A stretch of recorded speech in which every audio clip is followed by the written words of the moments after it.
VA.com.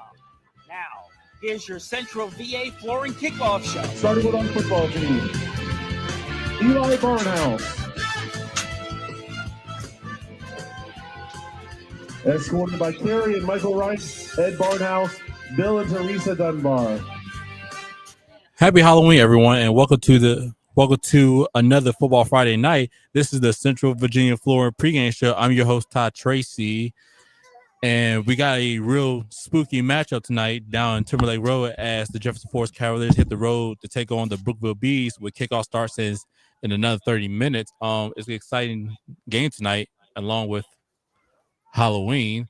But what can you say? Jefferson Forest last week, Jefferson Forest, they're sitting at 7-1 minus the conflict they had last week with the Rustburg situation. So right now they got the forfeit win, but they got the forfeit win. They're sitting at 7-1. While Brookville is right now 4-4. They're really trying to fight for a playoff spot. Losing last week to LCA. I believe it was a 33-19 game. It was a close game. Like I talked to Coach Limbar, he was telling me it was a tight game. We had him, but it just got away from us, so that really hurt us. So, like I said, right now they're fighting for a playoff spot. They're trying to keep the playoff hopes alive. If I'm not mistaken, I don't know about the 3A. I think it's 3A Region C they're in with. You got to think about you got LCA Heritage and Brown. Rustburg is the most beautiful district, but I think right now the 3A, if I'm not mistaken, is right now Heritage 7-1, LCA 6-1, and Turner Ashby 7-1.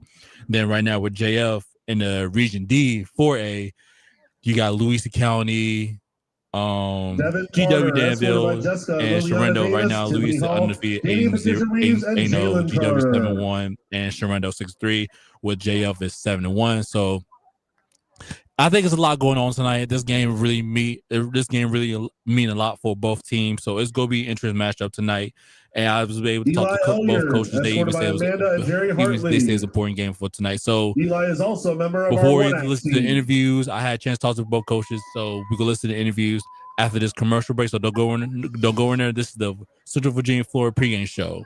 Avante Holloway, escorted by Mary and Antoine Holloway and Tasha Reeves. Because the culture at Central VA Flooring is built on teamwork, dedication, and community support. Teamwork means the right consult who truly listens to what you want and need for your home or business. Dedication JJ Jarvis, right. escorted by Missy and Jim Jarvis and Kim Jarvis. The VA Flooring team behind your project. Visit centralvaflooring.com and drop by Central VA Flooring on Timberlake Road to experience the power of teamwork, dedication, and community spirit. Trevor Johns, warm weather means traveling. Hi, I'm Randy Trost from Trost Law with a couple of safety reminders. Always wear your seatbelt. Don't drive distracted or impaired. And remember, it's better to safely arrive a little later than being in an auto accident. Those things can make a big difference between a fun family trip or a painful alternative. At Trost Law, I hope you never need our services, but if you do, we're here to help you. 777-HURT or trostlaw.com.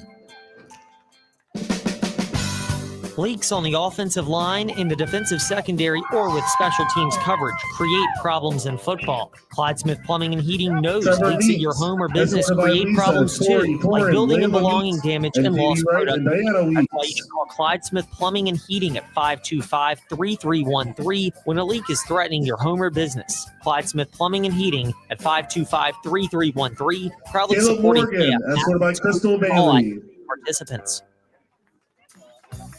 True health isn't about judgment, it's about empowerment. At Crossroads Family Dentistry, we partner with you to help you understand your options. Escorted by David Rowlett and Jennifer Sinius. A supportive, non-judgmental environment. Are you ready to take control of your total body wellness? Visit us on 221 in Forest or at Crossroads Family Dentistry VA. John Sanchez, escorted by Alexi and January Sanchez. Because when you feel good about your smile, you'll feel good about your health. Young adults face unique stresses and challenges more than ever. That's why the Forest Youth Athletic Association's mission is providing a safe arena where growing children can learn the rules and values that come from athletic competition. Cameron Thomas, escorted by Logan and Brandy Thomas. sports across soccer, football, flag football, basketball, and cheer, foster a culture of fair play and sportsmanship while developing skills and character that last beyond playing the game. Visit forestyouth.org to register for a sport. Cameron Waller, escorted by Darnell Gardner and Tawala Waller. Buying life insurance? Then ask Andy, your local Erie family life agent. Andy Matthews has been selling life insurance for 33 years right here in Central Virginia and has been a great sponsor of JF Athletics. Representing our cheerleaders, Lila Atair, escorted by Vince, Jody, Arden, and Charlotte Atair. Located on Waterlick Road right here locally, and not just an 800 number in some unknown office. With over 33 years of experience, Andy Matthews is your go-to agent for life insurance. Coach Kennedy here. Dixie Heartless, escorted by Mandy Tucker, Cameron Upson, and Caden Collins. Impact Church. If you want to find out how to be on the winning team for eternity, Impact Church is a place for you. Here is more now from Pastor Brad. Hello, everybody. Jackson, escorted by Stephen, Rebecca, and Timothy Jackson. I want to extend a special invitation to you and your family to join us each Sunday at 10 a.m. at our new location in the Jefferson Forest High School auditorium. We are a church that stands on and preaches all of God's Marvin word. Johnson, escorted by Jessica Hall, Kevin Johnson, and Mario Bennett. Lives through his word. Impact has a heart for evangelism, a mission to make disciples who follow Christ, and we are active in our community. The Spirit of the Lord is moving. God is doing an amazing work through Impact Church, and we would love Jordan, escorted by Jimmy Floyd, Penny and Peyton Jordan, and Brooklyn Staten. As we make the impact for Christ. We look forward to meeting you this Sunday at 10 a.m. at Jefferson Forest High School. Tammy Martin, escorted by Jennifer, Mike, and Kaden Martin. Presented by TrostLaw.com.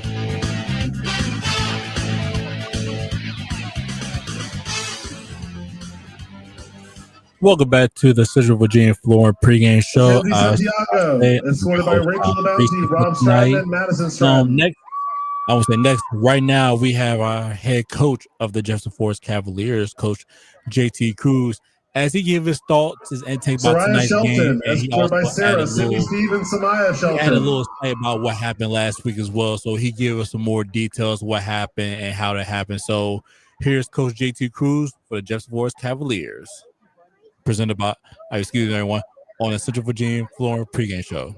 I'm Todd Tracy with the Central Virginia Flooring pregame show. I'm staying here with Jefferson Forest Cavaliers head football coach, Coach Cruz. How you doing? Jaylee Smith, escorted by Julian, Joanne Gordon, Deborah, and Terry Ritchie.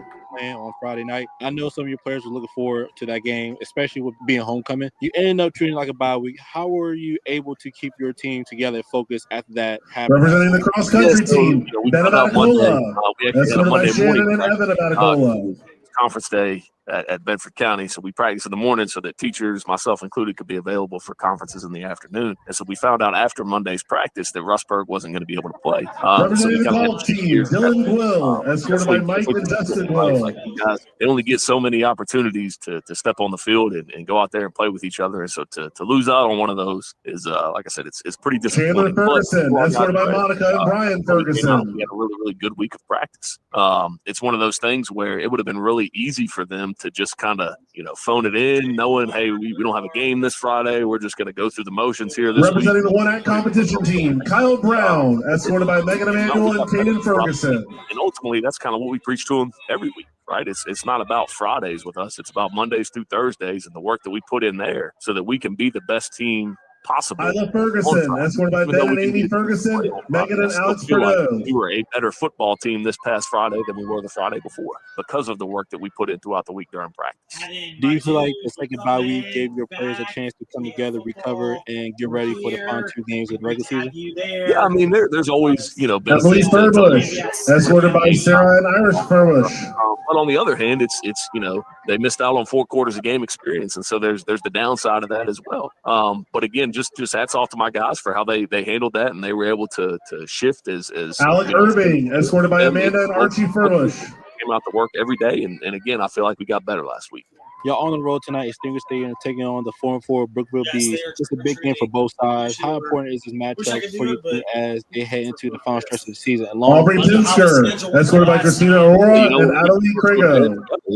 it's a rivalry game, man. And not only that, it's a Seminole District football game, which means it is going to be a tough physical game. That's what you get when two Seminole District teams go head to head, and tonight's going to be no different when we have to show down with the Lucy Sloan, escorted by Emily and Mike Sloan. All of the district games are big games, right? We don't necessarily approach preparation any differently depending on who the opponent is. And representing your marching band, Jeremiah Bruce, escorted by Andrea and Andrew Bruce. Good Brookville football team. That's just how we approach things. We want to make sure that we are doing everything that we need to Monday through Thursday, from the little tiniest detail to our assignments. Caitlin Tchaikovsky, escorted by Stephen and Aaron Tchaikovsky. All of those things, so that when Friday comes around, regardless of who the opponent is, we are going to be the best JF football team that we can be. You know, Brookville's going to come out tonight with their back. Caleb Crosby, escorted by Amy Cash and Sean Crosby. How much have you preached to your players the importance of staying sharp and matching up their urgency to it? Yeah, I mean, you know, Brookville, like you said, Connor Davis, escorted by Douglas Davis, Jill Davis, and Caleb Dawson. Winning this game would go a long, long way towards them finding a way into the postseason. And so, with that, our guys have to be able to match that intensity. We have to come out. Carter Gallant, escorted by Melissa Hobb and Micah Littlejohn. Is going to bring initially, but with that understanding, ultimately, it is about us going out and executing our responsibilities. Right? We cannot be so. Fern Hunter, escorted by Clint and Maureen Hunter. Go out there and lose ourselves. We have to just go out there and do our jobs. Do our jobs at the highest tempo and the best speed and the most physical way that we can do it. But we still have to do our job. Shiloh Mack, escorted by Paula and Gabby Mack. Make every play. We got to make the plays that come to us within the structure of offense, defense, or special teams, and trust the guy next to me to make the plays that go to him. Emerson McCown, escorted by Kelsey Huff and Chris McCown. What do you got and your players excited heading into this game tonight? And it's JF Brookville. It's a Seminole District showdown. It's our second to last game of the season. Ribbon Rogers, escorted by Frank and Rebecca Rogers. Go out there and play football. And a lot of our kids, they've been playing Brookville their whole lives, right? That's an old school rec league matchup going back to their FYA days. So they know these kids. They're familiar with the Brookville guys. It's just and John Wayne, escorted by Keith and Leanne Wayne. All teams together. You know it's going to be a good game, and I don't expect this one to be any different. Good luck in that, Coach. I appreciate it. Thank you, Ty. Warm weather means traveling. Hi, I'm Randy. Randy. Thank you so very much for your young people and the many ways they contribute to the Brookville community. We realize that over the years, this has led summer camps, late meals, and carpools to practices, a little later, kids away from home and spend on fields all over the state. Those things can make the other things that are just as important that go into having a student involved in extracurricular activities. At Troslaw, I hope you never need our service, but if you do, we're here to help. And the many ways you have added to our community. Students and fans with their hands together to honor our senior parents. Considering buying life insurance? Then ask Andy, your local Erie family life agent. Andy Matthews our senior athletes. Thank you to the memories over the years with so many outstanding performances that will long live in our memories. Tonight we honor you. We remind you and encourage you, please remember the tradition of the maroon and gold of Brookville High. First the maroon, which represents your Brookville pride. May you remember the feeling of family you have with your teammates and your coaches. Remember the many friends that you have made over the years and the lifelong memories you made together. The hard work and dedication to your respective program, and by doing the extra little things that develop a champion on the field, in the classroom, as well as in life. Remember the sweat, bruises, aches, and pains, and yes, even a few tears along the way. The tired physical feeling of giving everything you have for your team and leaving it all on the field for that particular day. Memories of tough practices when the coaches said we need to do this one more time, and you thought you would never make it, but you did. For the toughness and competition, and respect for others in your game. Those moments when you say it's not over until it's over. We are a commitment that together you can accomplish everything it takes to be a team, and putting yourself second and team first. Know that God and last, the goal, which represents the Brookville tradition, because you really are the future of our great land. And you take with you things you have learned here at BHS out into the world. Continue to grow in character and in knowledge, become the future leaders of America. Good luck in all you do moving forward. And remember, as our tuners always say, B's you are, and B's you will always be. In 7 short months, you will join the great alumni of Brookville High School. Good luck and best wishes. Fans, put your hands together for our on the class of offensive line and the defensive secondary or with special teams covered create problems in football. Clyde Plumbing and Heating knows leaks at your home or business create problems too, like building and belonging damage and lost productivity. That's why you can call Clyde Plumbing and Heating at 525-3313 when a leak is threatening your home or business. Clyde Smith Plumbing and Heating at 525-3313, proudly supporting JF athletes, coaches, and all activity participants. events. Young adults face unique stresses and challenges more than ever. That's why the Forest Youth Athletic Association's mission is providing a safe arena where growing children can learn the rules and values that come from athletic competition. FYAA sports like wiffle ball, t-ball, baseball, softball, lacrosse, soccer, football, flag football, basketball, and cheer foster a culture of fair play and sportsmanship while developing skills and character that last beyond playing the game. Visit forestyouth.org to register for a sport or to share your time and resources. True health isn't about judgment, it's about empowerment. At Crossroads Family Dentistry, we partner with you to help you understand your options and make the best decisions for your health. In a supportive, non-judgmental environment, are you ready to take control of your total body wellness? Visit us on 221 in Forest or at crossroadsfamilydentistryva.com and call us today to schedule your appointment. Because when you feel good about your smile, you'll feel good about your health.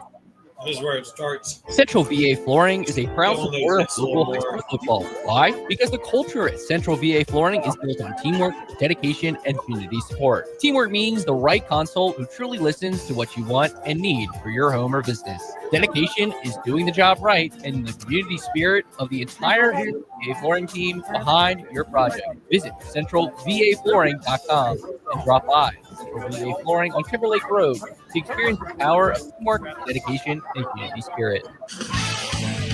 All right, fans, please direct your attention to the 50-yard line. We have a special guest joining us tonight for the game. Kroger, a proud partner of local high school football, is here to support our school, city, and surrounding community. Kroger is committed Welcome back to the communities they serve. pregame show. Provide a donation of Now, next $1,000 we to have our high school. the home All team. season long, Kroger is hosting The football Bees themed events at as their Coach stores Limbaugh with has free been snacks, here giveaways, at activities, and Brookville as more. well. Be sure Come to back check it out. to give his thoughts Visit and take on tonight's game KrogerHighSchoolFootball.com for and details. what he thinks Let's about give a round of applause to our knowing community that partner and friends at Kroger. this game means a lot to him, especially when you got the playoffs online. Here's Coach Limbaugh. Todd Church here on the field with second-year head coach of the Brookville Bees, Coach Limbaugh. Appreciate you joining us before kickoff. Yeah, thanks. Great to be here and appreciate you covering us. Tough loss last Friday against the LCA Bulldogs. This Virginia High School League contest is being played through the cooperation of Brookville and Jefferson Forest High Schools in the Virginia High School League, serving youth through athletic and activity programs for over 100 years. As supporters of high school athletics, you can contribute to our high game standards by remembering that you represent your school just as definitely as a member of your team. Good sportsmanship is a top priority of the Virginia High School League. The manner in which your school is represented is far more important than wins and losses. Cheer for your team, but respect the other team, fans, and game officials. Good sportsmanship is all about Stadium respect. hosting the Jefferson Forest Cavaliers, coming off a bye week after their last week conflict that was So conduct yourselves a true out of sportsman, nowhere. How encouraging have through your behavior the practice of good sportsmanship to others. Again, welcome, support your team, and be a good sport. It's a rival and it's a big game. And Some game reminders: there are no unauthorized personnel allowed on the playing field before, during, or after the game. No standing is allowed along the fence area directly in front of the bleachers. Please keep the flow of traffic moving, or you will be asked to move. We ask the fans on the sides of the bleachers, as well as behind the bleachers, to refrain from playing football or other activities. Please sit in the stands and enjoy today's football game. For your convenience, restrooms are located behind the home side bleachers and along the elementary school on the visitor's side. Smoking is not permitted in any area of this facility, including restrooms under or behind the bleachers. This would include Do you feel like this will be a real challenge for your offense tonight going against Jefferson Forest defense that has many been of our holding children the who opponent plan to participate in points our per game? trick-or-treat event that will start at kickoff. Please make sure you head over to the bar located on Tomahawk Elementary side of the field, pick up your clear bag, and get ready for that fun event. That is absolutely the case on them. They're absolutely just a tremendous challenge for our offense, and it'll be tough to move the ball on them. How much have you emphasized to your players the importance of tonight's game, especially with the final stretch of the season approaching? Well, I mean, we still think we're a playoff type of team, and we're 4-4, and had some we faced adversity this year, but have played well throughout the entire season, and we feel like our team stuck together, and we feel like we'll go out there and fight on Friday night. Two more questions before I let you go back from the field, Coach. What do you think will be the key challenge for tonight, especially like for your seniors as they approaching their last two games of football in high school? well, we hope it's not our last two games. We still think we got a good chance to play off, and so we hope that's not it. But as far as you mentioned it earlier, as far as how you got to score. I mean, they're a tough team to score against, and I think keep the ball the whole game too. So I mean, they're there. And JT is a great football coach. I mean, he is just a great football coach, and they do a great job. Burford on defense, like Larry Kidd over there, and they have kid, the Cassie kid, the Sloan kids at tight defense ends. I mean, they're outstanding. Number 33 at outside linebacker, and they're good everywhere. I mean, they're just really a good football team. One more question, Coach. Ladies and gentlemen, at this time, if you would please rise and remove your hats. This season last year, this great nation in the scene of our national anthem. Singing tonight will be the Brookville High School vocal ensemble under the direction of Mr. Becca Westcoat. Our senior members of our choir program, Hollis Childress, Autumn Davis Jarrett, Aubrey Pinsker, and Sydney Wade. Amherst beat us in overtime in the game where two of our best players were pulled off the field by the Virginia High School League just moments before kickoff, and we lost to Allegheny, who's lost one game by 1 point. So, I mean, Heritage has got us. I mean, 33-0 on it, but we feel like we've competed and done well this year. I mean, there's some games we'd like to. That we've been close on, so our program's on the upswing. Our JV team's going to have a winning record. Our B team's better, so our program's going in the right direction. I mean, talked to JT about how he improved his program there. When we first got there, it wasn't all easy, and we feel like we're improving. Good luck in that, Coach. Thank you. True health isn't about judgment, it's about empowerment. At Crossbreed Family Dentistry, we partner with you to help you understand your options and make the best decisions for your health. In a supportive, non-judgmental environment, are you ready to take control of your full body wellness? Visit us on 221 and 4th.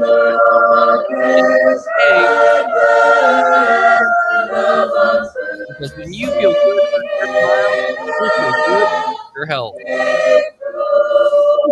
Easy it is to get life insurance on radio and internet.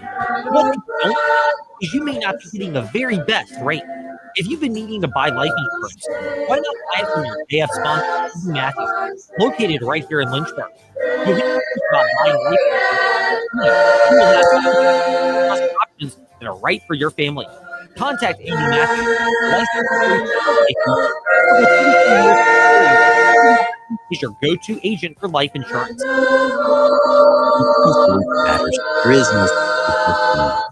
Hi, I'm Randy Trost with Trost.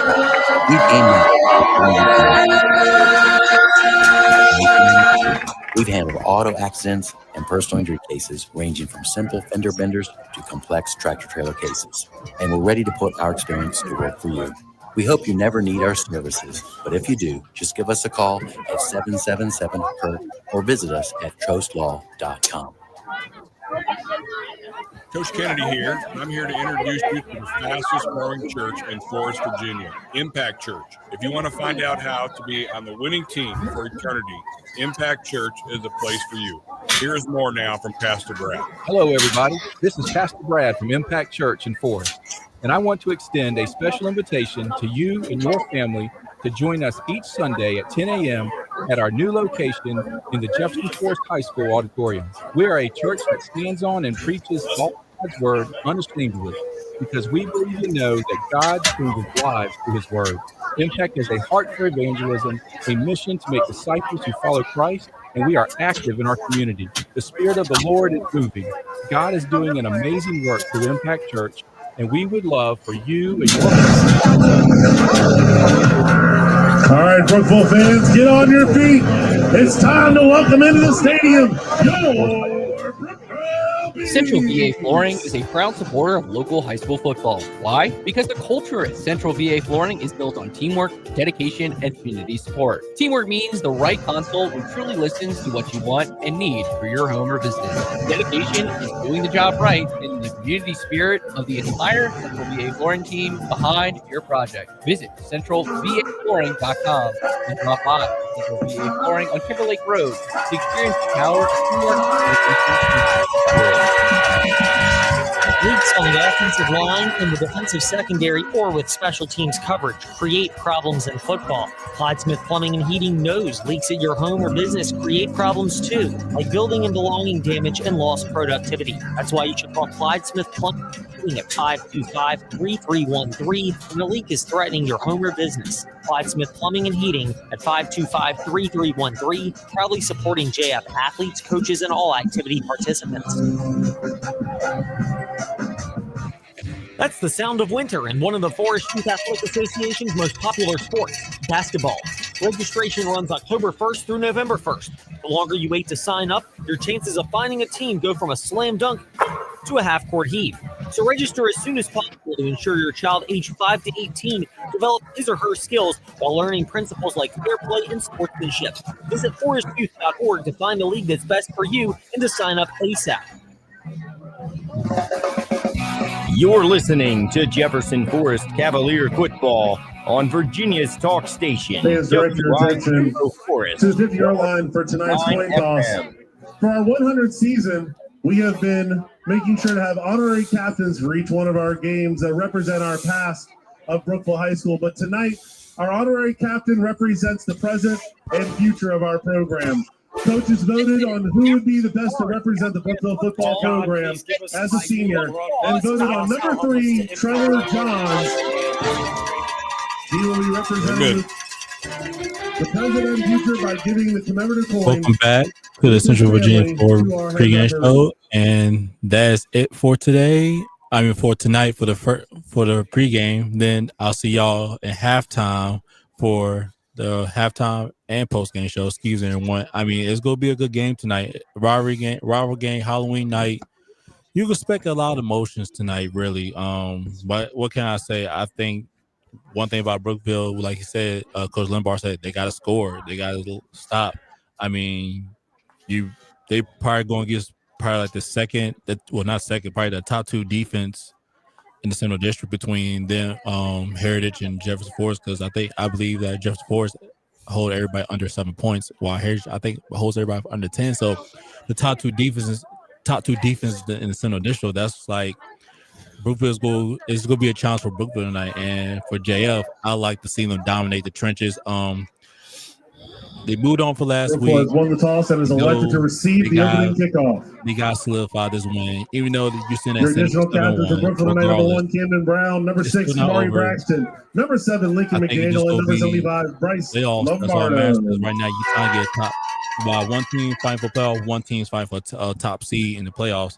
So that's why I can say. So right now, as I say, I'll see y'all halftime and post game. Here's Ed Lane and Coach Rick Kennedy give you more football at Stinger State with Jefferson Forest. Here's Ed Lane, Coach Rick Kennedy. Appreciate you, Ty Tracy, for piloting our Central VA Flooring kickoff show. A happy Halloween to those who observe on this Friday, October 31st. Not sure if anybody is dressed up as a judge or a lawyer at Brookville High School, because that is the story that dominates tonight's matchup between Jefferson Forest and Brookville, where a judge ruled today. This is the 5th straight week where the Logan Thomas family has spoken before different judges and arbitrators, and today the judge and arbitrator ruling in favor of the Thomas kids being eligible to play, the 2 older Thomas kids. So the cloud has hovered over Brookville, and in their last 4 games with this, they are a 1-win, 3-loss team. That has been lifted at least for tonight. They will take on a JF team that had an unexpected bye week last week when Rustburg elected to forfeit that game due to a number of injuries that made it such that they deemed it unsafe to field a varsity roster. So odd circumstances for both JF and Brookville. We now get the perspective of how they handle it from the man we welcome into our broadcast, the coach, Ray Kennedy. Well, appreciate that, Ed. So, yeah, what a big night for high school football. Not only is it Halloween, but this is probably the biggest rivalry game for both of these teams right here. Brookville against JF. It does not get any bigger than that. What a huge night. And I tell you what, for the Cavaliers right now, they need to come here ready to play, because Brookville is not going to roll over. They got the Thomas boys back, which make them better. Do they have enough to hold off the Cavaliers? We're about to find out as kickoff's about ready to happen here. But, yeah, what a great night. It is. This is one of the old school rivalries in the Seminole District. It's the penultimate game of the regular season. There's playoff positioning on the line for the Cavaliers, who have clinched their spot at 7-1 entering tonight's game. Brookville at 3-4. At 4-4. They're in an entirely different scenario. They need to win and get a little bit of help if they are going to make the playoffs. The captains have met at midfield. Camden Brown, Trevor Johns was back a bit, but Kamari Braxton, Lincoln McDaniel, and Bryce Lombardo for Brookville. And for JF, the regular captains, Luke Johnson, Pearson Brooks, Thax Rowland, and Slade Kazee. Spencer Sloan is the fifth captain. They met. Brookville won the toss. They elected to receive. It's a squib kick, bounce, fielded by the up man at the 31 on the far side. Ashmark hit over on the far side and pushed out of bounds right there. Not much on the return as Nasir Cook, the H-back, and the up man for Brookville did not get much there, and the Bees offense will go to work early this evening after electing to receive, Coach. How much of that might be stemming from their desire to maybe capitalize on the senior night momentum and also the boost of having the Thomas kids back in the lineup? Yeah, interesting decision, but hey, that's what they want. So here they are with the football right here up against a stiff defense right here by the Cavaliers. So we're getting ready to see what the first play is going to be. McDaniel to work at quarterback. It's a handoff off the left side and nothing doing there.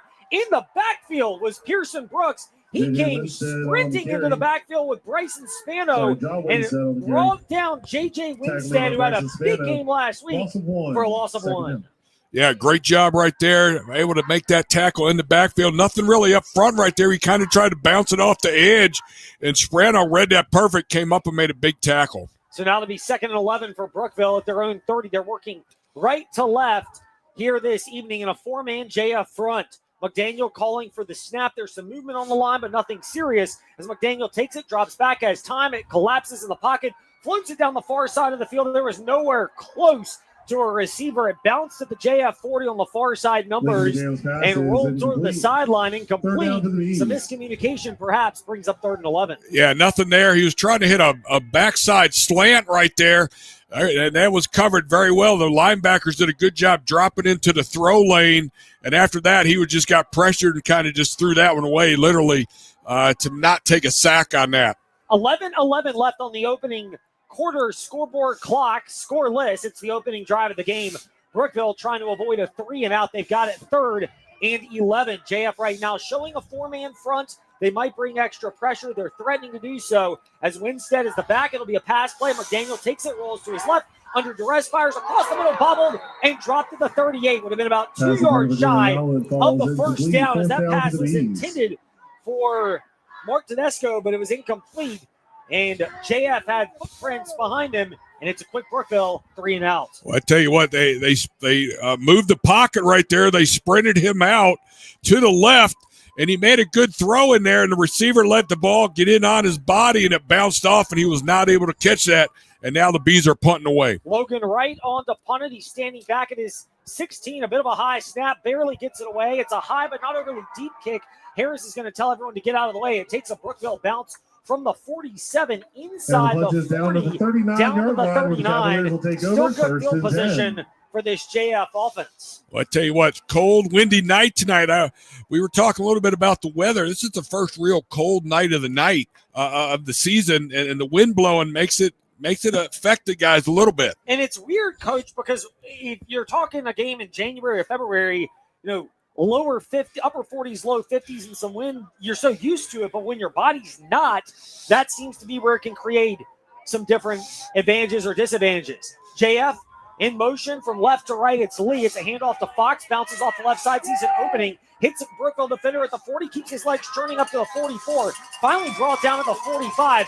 That's about 6 of the 7 yards after contact for Cam Fox. They'll call it a gain of 6, so 5 of 6 after contact for JF on their first play from scrimmage. Well, I tell you what, that's typical Cam Fox right there. He is a power runner. He's got a low center of gravity, and he is strong, very strong, hard to bring down. 11:25 and counting down in the opening quarter. Jack Lee getting communicated from Peyton Jackson to go from the right to the left side. He'll wind up wide on the left. 2 wings for JF's offense. 1, Dax Rowland goes in motion. He gets the handoff, left side 45. Barrels through a Brookville defender 50. Right side numbers 40. Down the sideline 30. Breaks past the defender inside the 20. Stays on his feet and is pushed out of bounds in the sideline at the 11. Wow, that was a power run right there. He got a collision with the linebacker, and he just knocked that linebacker off of him, and he just kept running, broke it up the sideline right there for a huge run right there. They are knocking at the door in the red zone already after just 2 run plays. Dax Rowland with a 44-yard run all the way down to the 12. We'll call it a 43-yard run for Dax Rowland, and JF could get a fresh set of downs inside the Brookville 5. They'll snap it from the right hash mark, 10:03, and a stopped clock here at Stinger Stadium. Cavaliers trying to score on their opening drive of the game after forcing a Brookville 3-and-out. Jackson, shotgun snap, handoff rolling off the right side, breaks through defenders at the 10, sprints past the 5, and is pushed into the impact church end zone for the JF touchdown. Wow, great job right there. That was the wing counter right there, coming back against the grain right there. Brookville not able to read that the way they should. Nobody was there to pick that play up, and he took it into the end zone for the first big score of the night. Compliments of the JF Cavaliers, Dax Rowland. Dax Rowland with 2 of the 3 runs on that drive, all for positive yardage, and JF lining up like they might go for 2. They have done this a lot. It was effective early in the year, not nearly as much in the latter half. Now Jack Lee will take the shotgun snap, a swing pass to the far side, bobbled, caught, and tackled short. And once again, somebody stuffs that out. That has become a thing JF has tried, but opponents have caught on to it like Brookville just did, and it limits it to just a 6-0 JF lead. 2:03 into the opening quarter of JF Cavalier football, presented by TroStlaw.com. Yearbook. Warm weather means traveling. Hi, I'm Randy Trost from TroStlaw with a couple of safety reminders. Always wear your seatbelt. Don't drive distracted or impaired. And remember, better to safely arrive a little later than being late. Those things can make a big difference between fun and trip or painful alternatives. At TroStlaw, I hope you never need our services, but if you do, we're here to help you. 777-HURT or TroStlaw.com.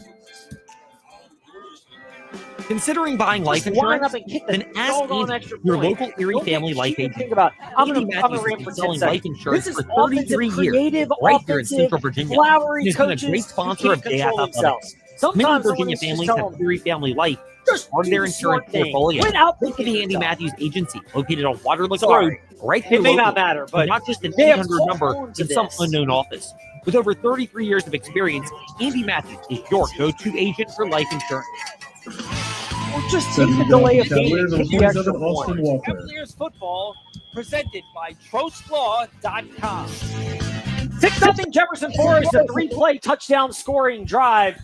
As they did not convert their 2-point conversion attempt, the next kick is going to take a couple of bounces and scooped up at the 19 over on the far side, spinning out of 1 tackle to about the 26th and pushed into the JF bench, as there wasn't much there for Dylan Rowlett. And the senior was pushed out on the far side, and Brookville will go to work a little deeper in their own territory than the opening drive. They'll start at the 25. Yeah, good job by the kickoff team. That's two plays now. They've been able to get downfield and be able to wrap up the return guy before he's able to get things going north and south. So JF is in their standard base defense right now, which is their 4-4, 2 corners, 1 safety. McDaniel the work out of the shotgun, and to his left is, it looks like Johns actually dropping into the backfield. It's a snap and a handoff. Doesn't matter who it is. Not much penetration there from Brookville's offensive line, as JF's defensive front had great pursuit. Leading the way was Seth Bell, the defensive tackle, and collided right into the teeth of the runner and brought him down as it was. Yeah, great job right there. And so far now, the front 4 of the Cavaliers seem to be overpowering the front of the Brookville Bees. They have not been able to get too much established so far on their run plays from their offensive formation.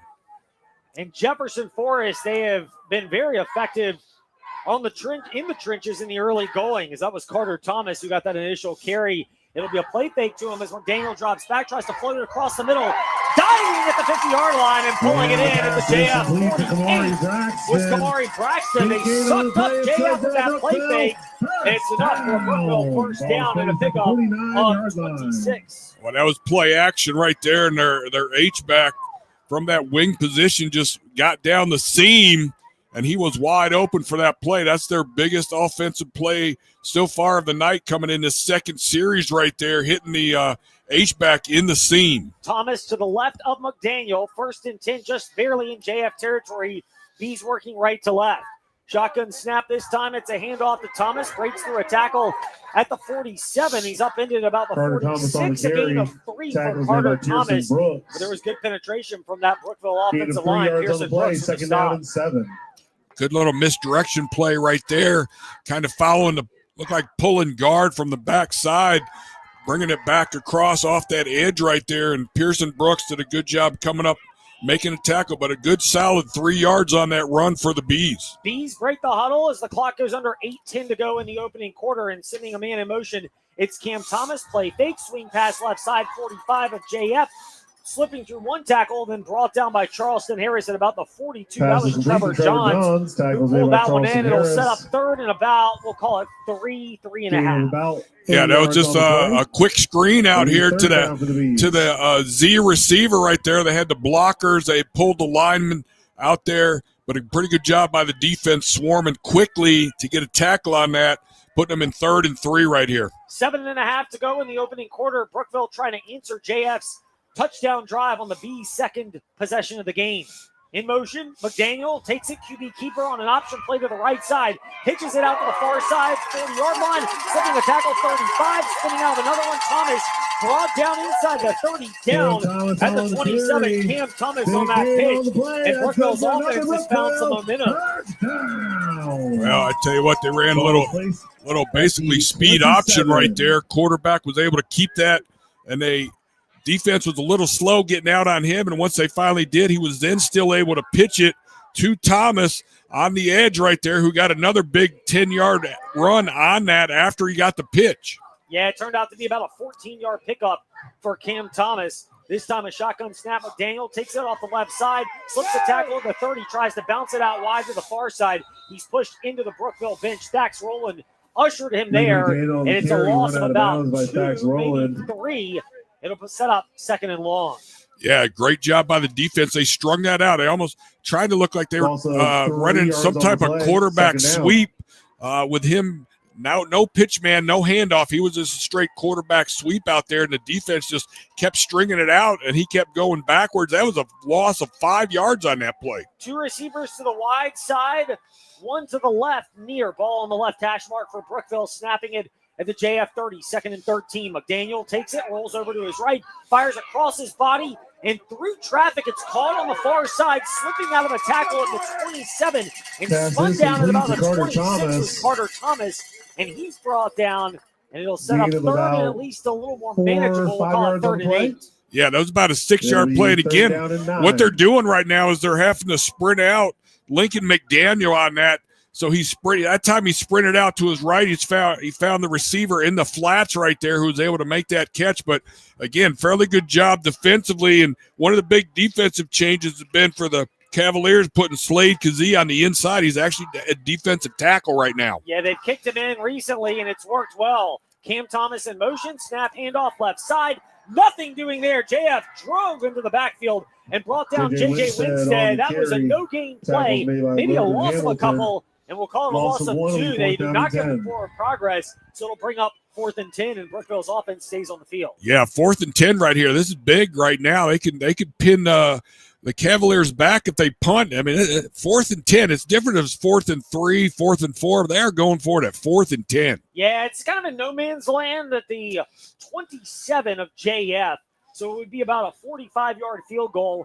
Most high school kickers do not have that type of leg, and we'll presume Brookville's does not either, since they haven't really tried that in their 4-win, 4-loss start. 4th and 10, shotgun snap, a little low. McDaniel scoops it up, floats it over to the far side, incomplete. He threw it out of bounds, well covered over on the far side, as it looked like he was looking for Blake Thomas, and it's just a miscommunication at the worst time. Not even close right there. I mean, again, they're trying to isolate Thomas, obviously their best receiver. He's over on the right-hand side by himself. They got slot receivers on the left-hand side, and I think everybody in the stadium knows where he's trying to throw that football, and he was well covered, and it was well over his head.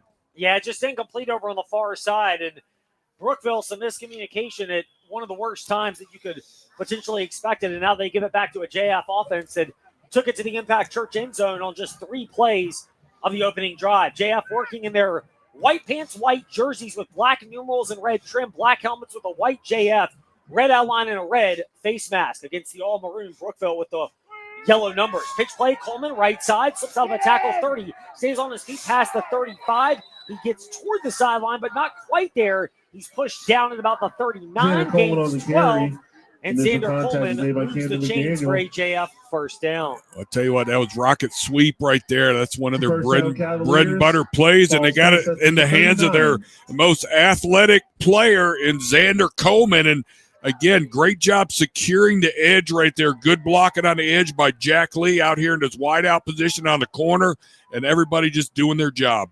JF trying to get a little bit of a cushion here, up 6-0, their second drive of the game. Brookville went 3-0 on their first. Their second one stalled at the JF 27. Snap out of the gun, this time a handoff to Fox, breaks through a tackle at the 40, then cuts his way up on the near side hash marks to about the 45. Good game, picks up 6. And he's had 6 twice. 6 is in the mix for him. And JF will have 2nd and 4. Yeah, nice little inside run right there. Handoff from Peyton Jackson to number 15, Cam Fox. And again, offensive line seemed to be doing a pretty good job controlling that line of scrimmage, opening up holes. And that was a huge, big 6-yard run on first down. It's basically a 6-man Brookville front, 4 down linemen, and 2 more off the edge. Single coverage to Lee on the far side. Pitch play to Coleman. Tries to turn the corner at the 40. Does. 45. He's hit there. Now backtracks up toward the middle of the field to the 48. He's stunted just shy of the first down. Then a flag comes in. Could be a hole. Could be a face mask. We'll see what the referees sort out after that rather artistic 3-yard, 2-yard gain. Yeah, rocket sweep over there to the left side away from us towards the JF sideline, and the flag came in. We're about to get the call here because we are not sure what it is going to be. Everyone anxiously awaiting the verdict. That seems to be a theme with Brookville, unfortunately, this season. This is a football field verdict, and it's going to be a personal foul face mask on Brookville for grabbing Xander Coleman's face mask, and maybe that explains why he violently went back about a half yard and still stayed on his feet and picked up the yard that he lost. Yeah, so that 15-yard penalty on the end of the run is huge right there. And again, JF now has moved into B's territory right now. And again, they are establishing dominance up front right here. Their offense is controlling the line of scrimmage, which is going to open up everything from the run to the pass. Clock goes under 3:45 in the opening quarter. Johnson in motion. It's a handoff. Fox left side slips through a couple of tackles at the 35 and is finally banged down at about the 33 on an open field tackle by the strong safety, Jameer Davis. Picked up 4, but you just saw the physicality there, how difficult it is to bring down Cam Fox. Yeah, he came in and cut him low right there because that's exactly the way you have to tackle him. You have to cut him down by the knees, cut his legs out from under him because he's just so strong up top right there. But, again, that was a solid 5-yard run on first down. And when you got your safety having to come up and make tackles now, you got your front not doing what they're supposed to do. Brookville will snap it around the 3-minute mark of the first quarter with a 6-0 JF lead, and JF snapping and handing off Roland. He barrels through a defender at the 30, then is up and down to the 29. So he picks up 5, and it's 3rd down and 1, and what is certainly 4-down territory for Jefferson Forest. Yeah, again, Jameer Davis coming up from his strong safety position again to make that tackle. Linebackers nowhere to be found right there. Brookville Bees, they're in a 4-4 defense, and they usually use one of their outside linebackers that they can move up and back, whether they want them in the strong safety position or the linebacker position. Fox to the right of Jackson out of the gun. It's another handoff to him. Has the first down on the right side of the line. Undercut at the 27. brought down with forward progress at the 26. Got 3 when he needed about 2. It is enough for a first down. Yeah, big run right there. Again, Cam Fox just finding the hole. There was enough there of a crease for him to get upfield, a couple good yards right there, and get that first down as the JF Cavaliers are all the way up to the 24-yard line right now, 26. Marching toward the Impact Church end zone once again. Clock will go under 2 minutes in the first quarter. And a reminder, life doesn't give you a 2-minute warning, so a life insurance policy from your Erie Family Life agent, Andy Matthews, on Waterlick Road might be right for you. Stop and see him today. First and 10, JF. Snap from the right hash mark. Jackson, the pitch play to Barnett over the far side. He keeps getting funneled out wide. He's hit. He's finally brought down at the 30. Great open field pursuit. Blake Thomas led the way, pushing him out over on the far side.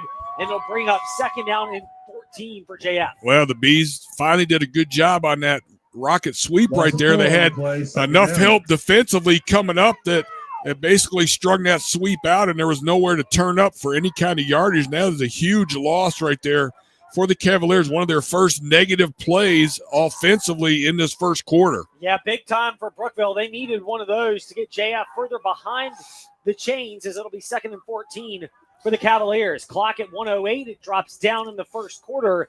JF trying to grow a 6-0 lead. Peyton Jackson, shotgun snap. Misdirection, QB keeper, left side, breaks through a tackle at the 25, stays on his feet, 20, left sideline to the 15. He's pushed out of bounds, but it's enough for a JF first down. Wow, great play right there. That was a quarterback counter play right there. They pulled the guard and the tackle, going back the opposite way. Running back faked across his face right there, and he pulled it and kept it. And that is a great play because the defense is reading that as that running back is coming across right there, and the quarterback just pulls it. So JF's got it. First down and 10 from the 12 of Brookville. Ball will be snapped on the left hash mark. Clock is stagnant at 53 seconds to go from Stinger Stadium, late first quarter. JF trying to grow a 6-0 lead. Fox from behind to the right of Jackson. In motion, it's Lee. Fox gets it, barrels into the heart of Brookville defenders, but not before getting to the 9. He stood up there, picks up 3, Fox on the and carry. JF will possibly have to snap it. No, they won't. Play clock is finally set, but JF could theoretically lead this to the end of the first quarter. Yeah, great run right there. Again, Cam Fox just showing his power right there, powering it up through the middle. And again, the defense front four, they have to come off their blocks to make plays if they're going to give the Bees a chance defensively. Xander Coleman now a wildcat look, takes the direct snap off the right side to the 10 to the 5, barrels into a couple of Brookville defenders down to about the 2 and within on the spot. Whether or not he's got the first down, he was hit hard by Camden McDaniel, a cornerback who came up in pursuit. But it looks like it's enough to move the chains when we move to the other end of the field. 6-0, JF leads at Brookville, but the Cavaliers are on the march. We'll see if they can find the Impact Church end zone for the second time when the second quarter begins after this on JF Cavalier Football, presented by TroSlaw.com. Leaks on the offensive line, in the defensive secondary, or with special teams coverage create problems in football. Clyde Smith Plumbing and Heating knows leaks at your home or business create problems too, like building and belonging damage and lost productivity. That's why you should call Clyde Smith Plumbing and Heating at 525-3313 when a leak is threatening your home or business. Clyde Smith Plumbing and Heating at 525-3313, proudly supporting JF athletes, coaches, and all activity participants. They don't do it a lot, but when they do it, True health isn't like about judgment. It's about empowerment. At Crossroads Family Dentistry, we partner with you to help you understand your options and make the best decisions for your health. In a supportive, non-judgmental environment, sorry about are you that. ready to take control of your total body wellness? Visit us at 51 in Forest or at CrossroadsFamilyDentistryVA.com. And call us today. Better grades and better success in Because when you feel good about your smile, you'll feel good with your health. 45 Realty. One way out of Sleep Room. Chick-fil-A on Timberlake Road. Eagle Feather Properties and Joe Beans. TroSlaw.com. 6-0, Jefferson Forest with the lead. They missed a 2-point conversion try. That has not been successful recently for them.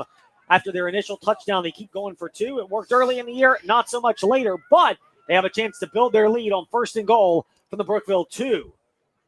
It'll be snapped again, a direct snap coming to Xander Coleman. He'll take it himself to the left side. He's hit, doesn't quite get to the Impact Church end zone. Stood up at about the one, so it'll be second down and goal for JF. They are knocking at the door right now. I say that run put the ball down right at about the 1 yard line, so they got second down from the 1, and it looks like they're bringing in their power package right here to get a couple extra big guys to help block this run for this touchdown. Xander Coleman is checked out. Peyton Jackson is back in the back, right to the right of him.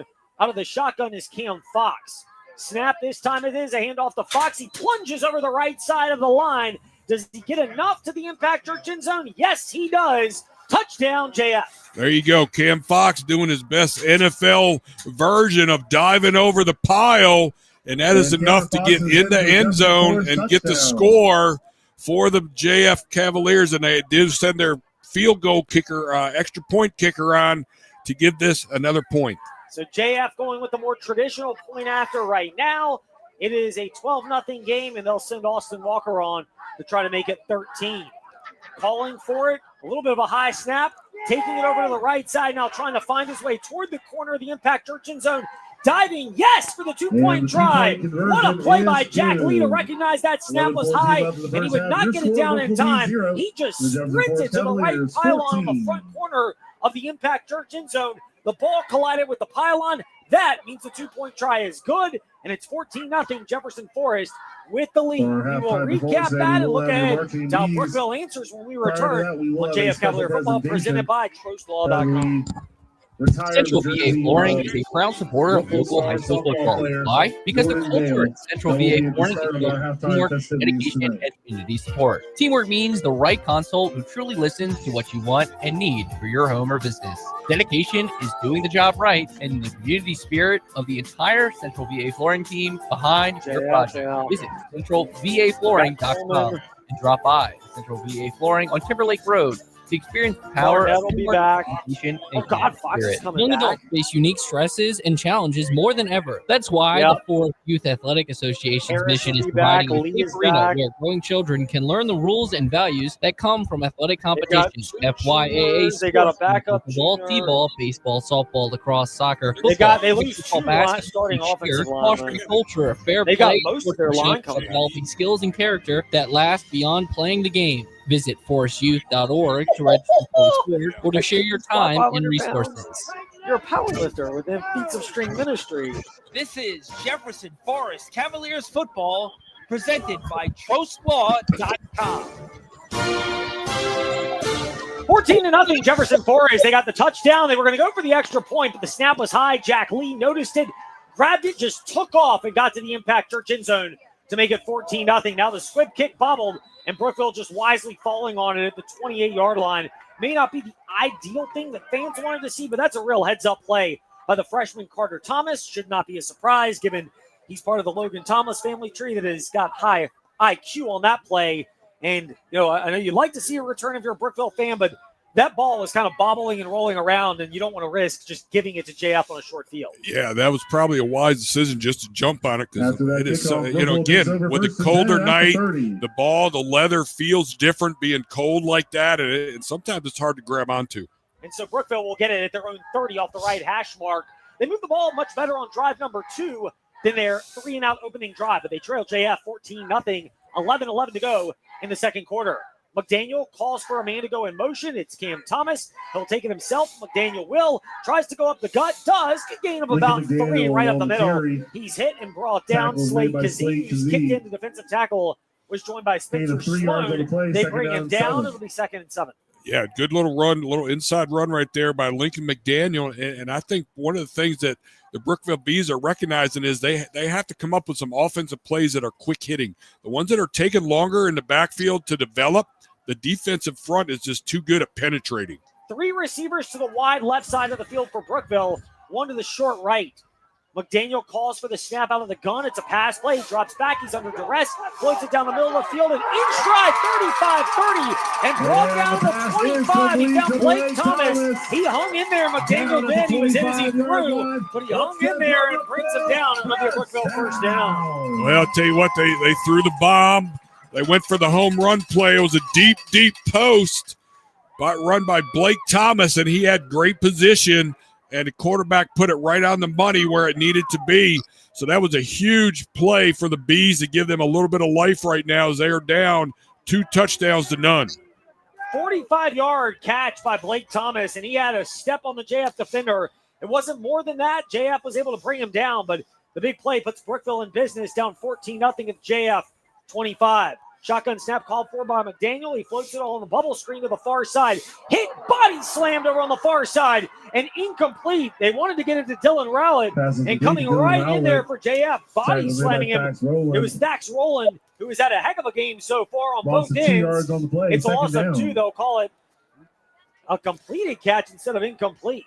And now the referee's conferring about that. One has said completed, the other said incomplete. But whatever it was, that was an impact play made and potentially an FYA defensive player of the game type performance. Yeah, that was a huge play, and the Bees got somebody coming off. Is that the one that just caught the ball right there? It looked like it. He was hit hard over on the far side, and it was. Well, it was Dylan Rowlett who was body slammed. It was a great defensive play right there by Thax Rowland. And what happened was he come running up right now, and he caught him. His momentum kind of carried him around as he flung him around almost in a half circle right there, and was able to really slam him down on the ground like that. And I tell you, I guarantee he felt every bit of that. Yeah, it's starting to feel, when you get a little cooler out, you feel those hits a little bit more, and surely that's the case for Dylan Rowlett of Brookville.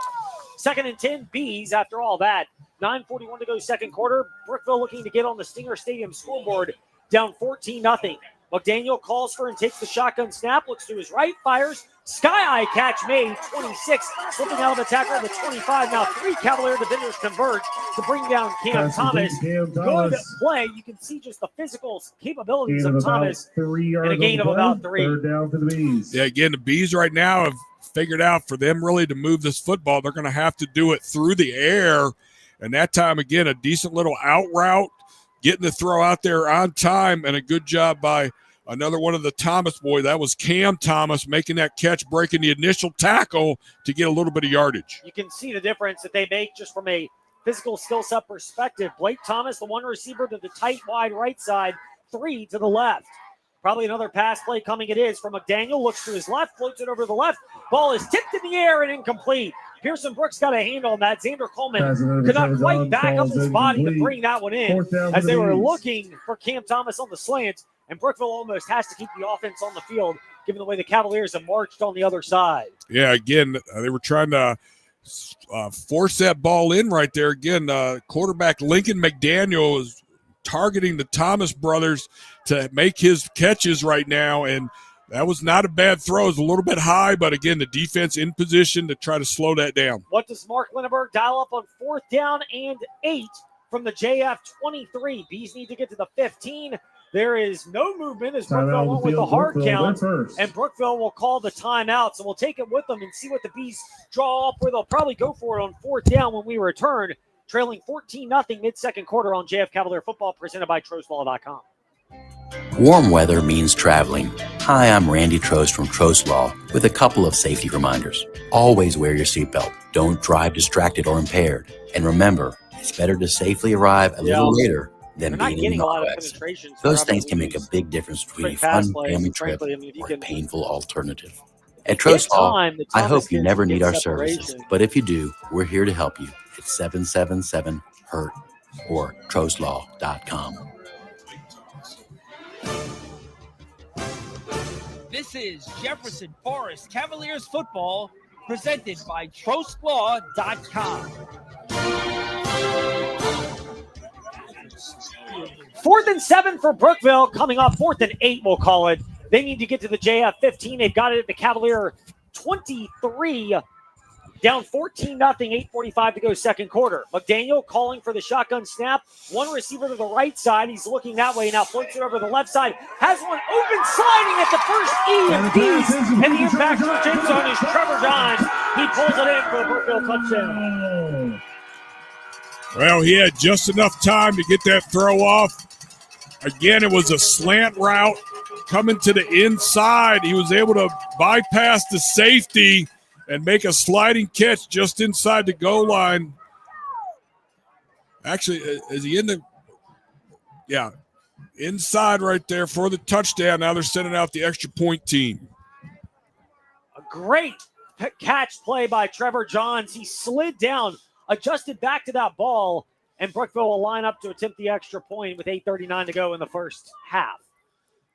That was a huge touchdown that the Bees needed to keep themselves in this football game. Snap down, kick on the way. It's up and through. And we got a new game here. It's 14-7. JF's lead has been trimmed in half with 8:39 to go here in the second quarter on JF Cavaliers football presented by TroSlaw.com. Fans, just a reminder for our 100th anniversary. Kennedy here. I'm here to introduce you to the fastest growing church in Forest, we have our commemorative Impact. coins for If you want to find out how to be on the we have winning our team, VHS 100th anniversary ornaments, is a 2 place. different designs. Here's on more sale now. for $10 a piece. Hello, everybody. Make sure to head over to the Pastor V-Bar Brad and get from those Impact while Church. supplies last.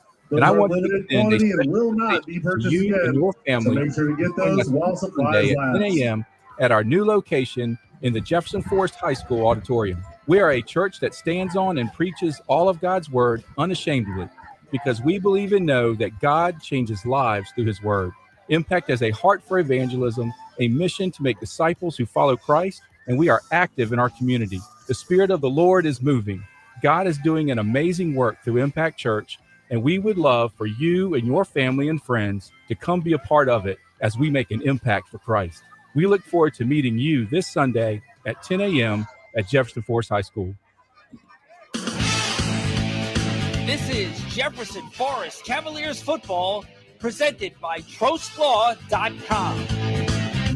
14-7. Brookville is trimmed into their deficit. It's a short kick. High, it'll bounce and go out of bounds in front of the Brookville bench just barely. They tried to place that perfectly in front of the Brookville sideline, and it was not quite there. It rolled just barely out of bounds as it rolled away. Logan Dowdy almost executed that to perfection. Instead, JF catches a bit of a break. Yeah, they did catch a break right there because that ball landed in bounds, and I thought it was going to stay in bounds for a minute, and then luckily it spun out right at the last minute to the sideline. So JF will force a re-kick from Brookville. JF has elected for a 5-yard penalty and a re-kick.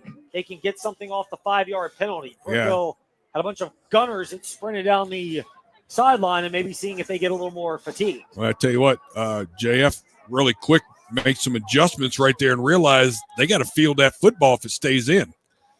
A lot of communication now, and JF's trying to communicate themselves and switching players on the side of the field to match up who they're blocking on the coverage team from Brookville. Yeah, they might be trying to do the same thing on that other side of the field this time. We'll see if Brookville does it. Logan Dowdy placed that perfectly the last time he kicked off. It was the first time he kicked because JF kicked to start this game. Brookville won the toss, elected to receive, and Brookville finally got on the scoreboard. This time it's a more traditional kick. It's a higher, deeper kick. It'll bounce. This one will roll toward the sideline yet again, rolling out of bounds. At the 25, that time it hung in the air and went so quickly out of bounds, there wasn't much room, and it looks like JF's going to force another re-kick, this time from what was initially the 40, last time the 35. This time it would be kicking it from the 30. Well, I tell you what, this is turning into backfiring on the Bees right now with these kicks continuing going out of bounds. JF just accepting the penalties and keeps backing them up. So Brookville will now kick from their own 30 just because of two kicks that went out of bounds. First one, I like the call on the first one, to be honest, Coach. It was well placed. It just barely rolled out of bounds, but it kind of caught JF off guard. The second one, the Cavaliers were more prepared and seemed like it was a little more avoidable. Now Brookville shifting personnel again. JF's going to do the same thing from one side to the other to get everyone lined up on their coverage unit. I'll tell you, at this point right now, they probably just need to try to kick it deep and get down and cover. It's a game of special teams chess on this one. This time it is a more traditional kick. It's a high, deeper kick. Coleman charges up 25, fields it up to the 35, runs into a couple defenders at the 40, then is spun forward up to about the 43. Flags come in. That looks like it's in the neighborhood of a hold or a block in the back. We'll wait for the referees to sort this one out. Well, all that, and it may just end up, if it is a penalty against JF, backs them up. Although all that extra work went for nothing. We are waiting the referees flag that was thrown from the far sideline. No Trey Lyle to heckle isn't official. So that, unfortunately, is not part of the plans tonight. In the meantime, if there is no penalty, it'd be 1st and 10 from the Brookville 42, and the referees look like they have waved it off. We are waiting them to call it. Ruling is a sideline warning against Jefferson Forest. Sideline warning on the Cavaliers. The penalty is just a warning. There you go. That's standard So it'll be first down protocol. Cavaliers at the 42. Is a warning, so JF will have it now down 14-7 at the 42. Their offense looks very much in rhythm on their first couple of drives. We'll see what the Cavaliers show now.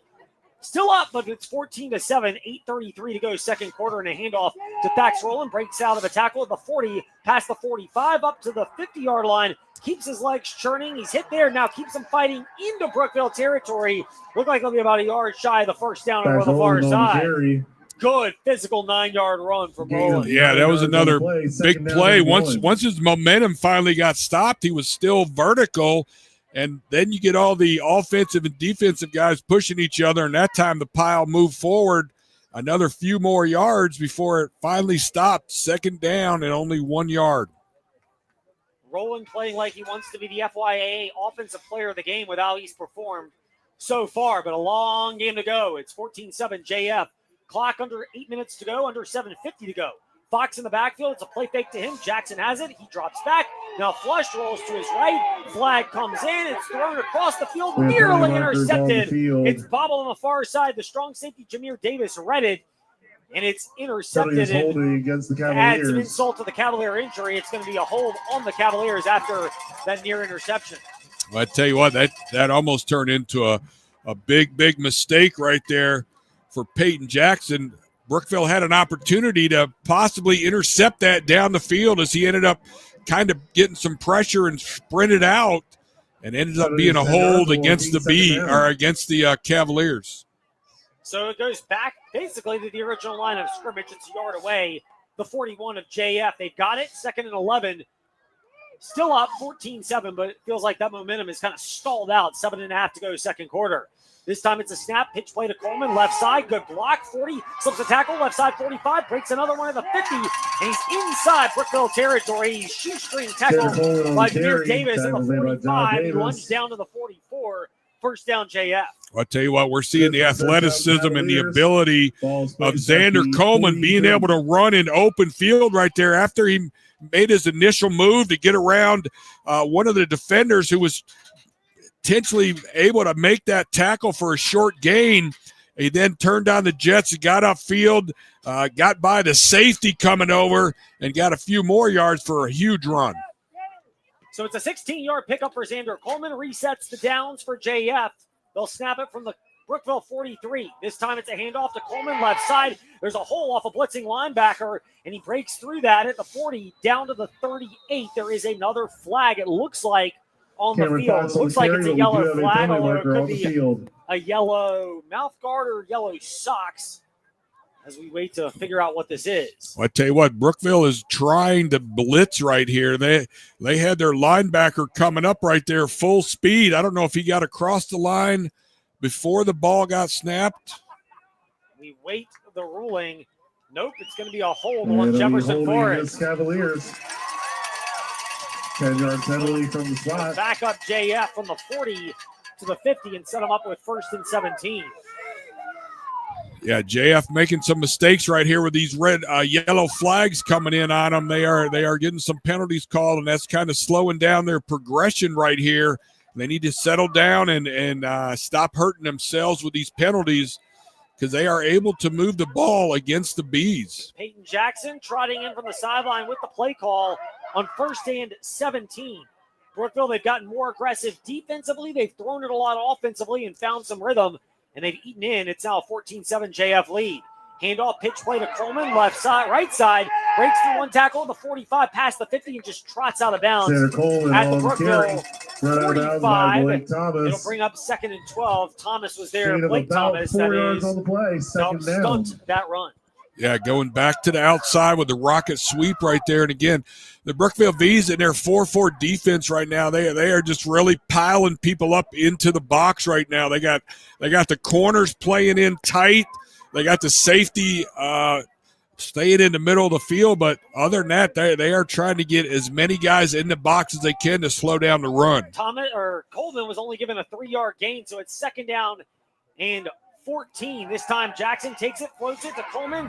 Backhanded catch, 35, inside the 30, slips out of a tackle to the 25, spun past the 20. He still fights his way down to the 16 on the left side numbers, and he's brought down near the sideline.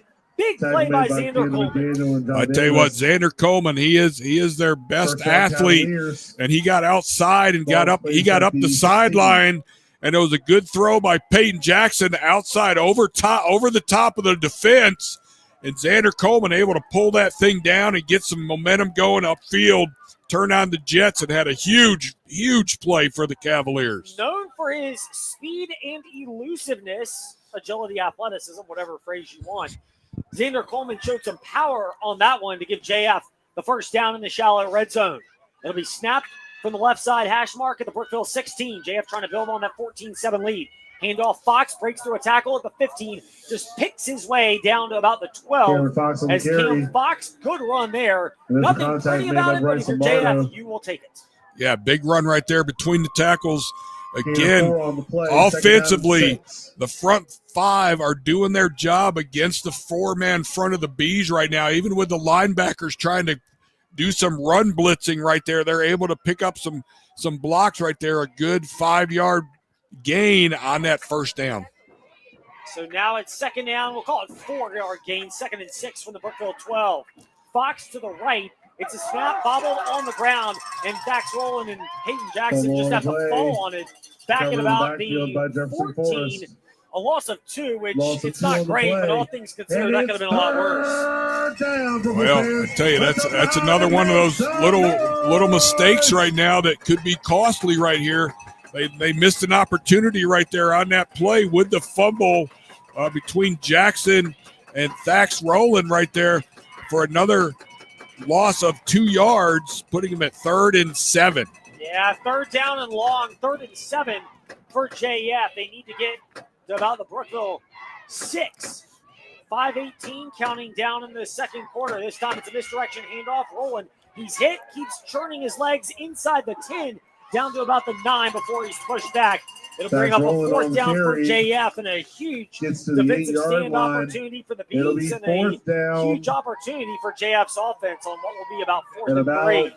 2.5 to go. Well, I'll tell you what, this is a huge play right now because Brookville did a good job scoring on their last possession to put them back in this game right here.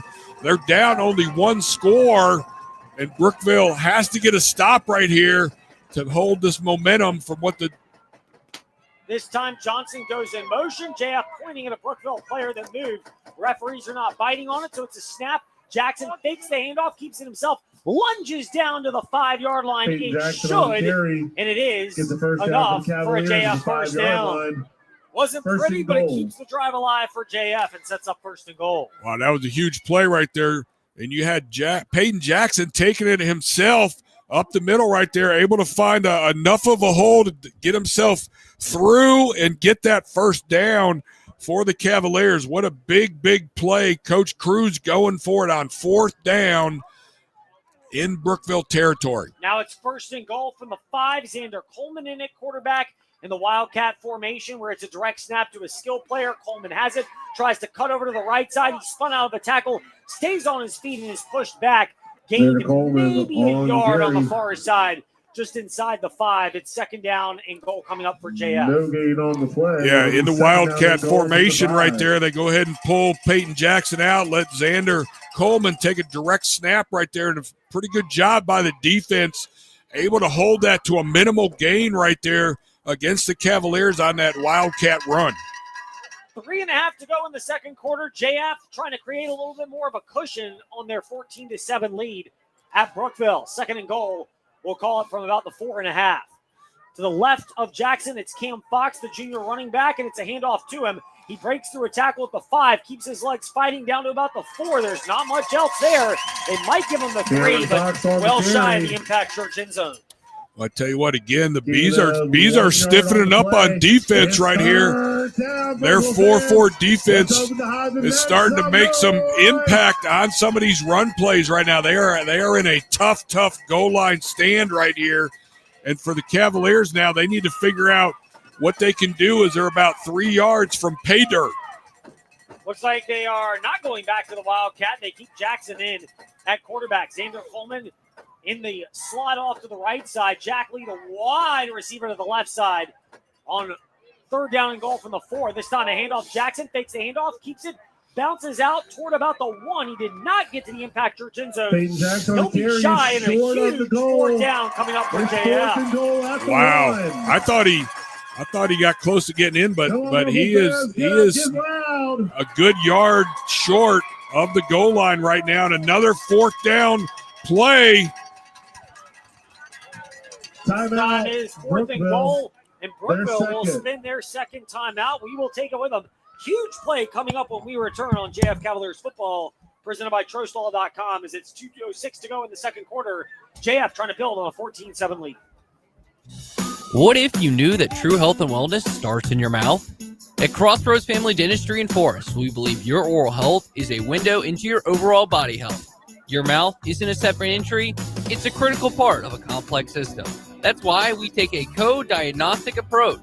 We don't just tell you what you need, we show you using simple language and digital imaging. For a collaborative approach to your oral health, come see us. Crossroads Family Dentistry on 221 in Forest. This is Jefferson Forest Cavaliers football, presented by TrostLaw.com.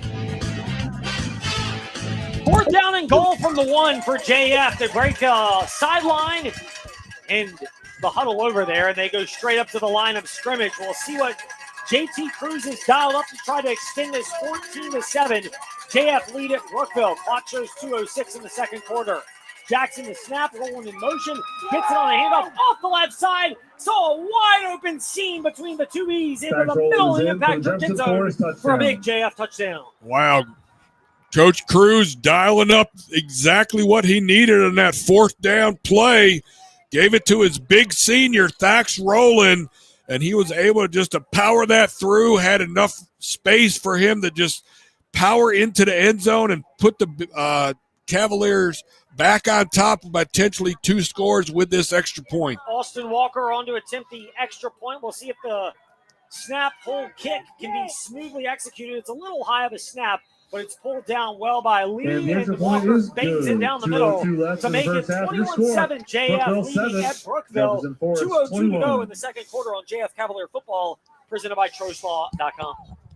Central VA Flooring is a proud supporter of local high school football. Why? Because the culture at Central VA Flooring is built on teamwork, dedication, and community support. Teamwork means the right consult who truly listens to what you want and need for your home or business. Dedication is doing the job right, and the community spirit of the entire Central VA Flooring team behind your project. Visit centralvaflooring.com and drop by Central VA Flooring on Timberlake Road to experience the power of teamwork, dedication, and community spirit.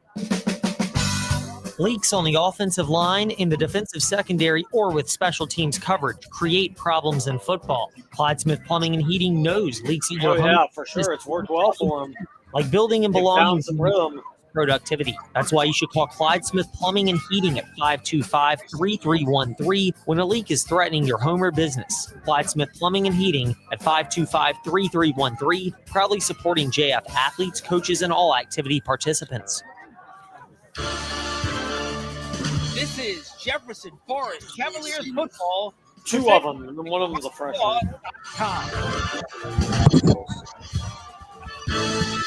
No, junior. One's a junior. Okay. 0 Okay.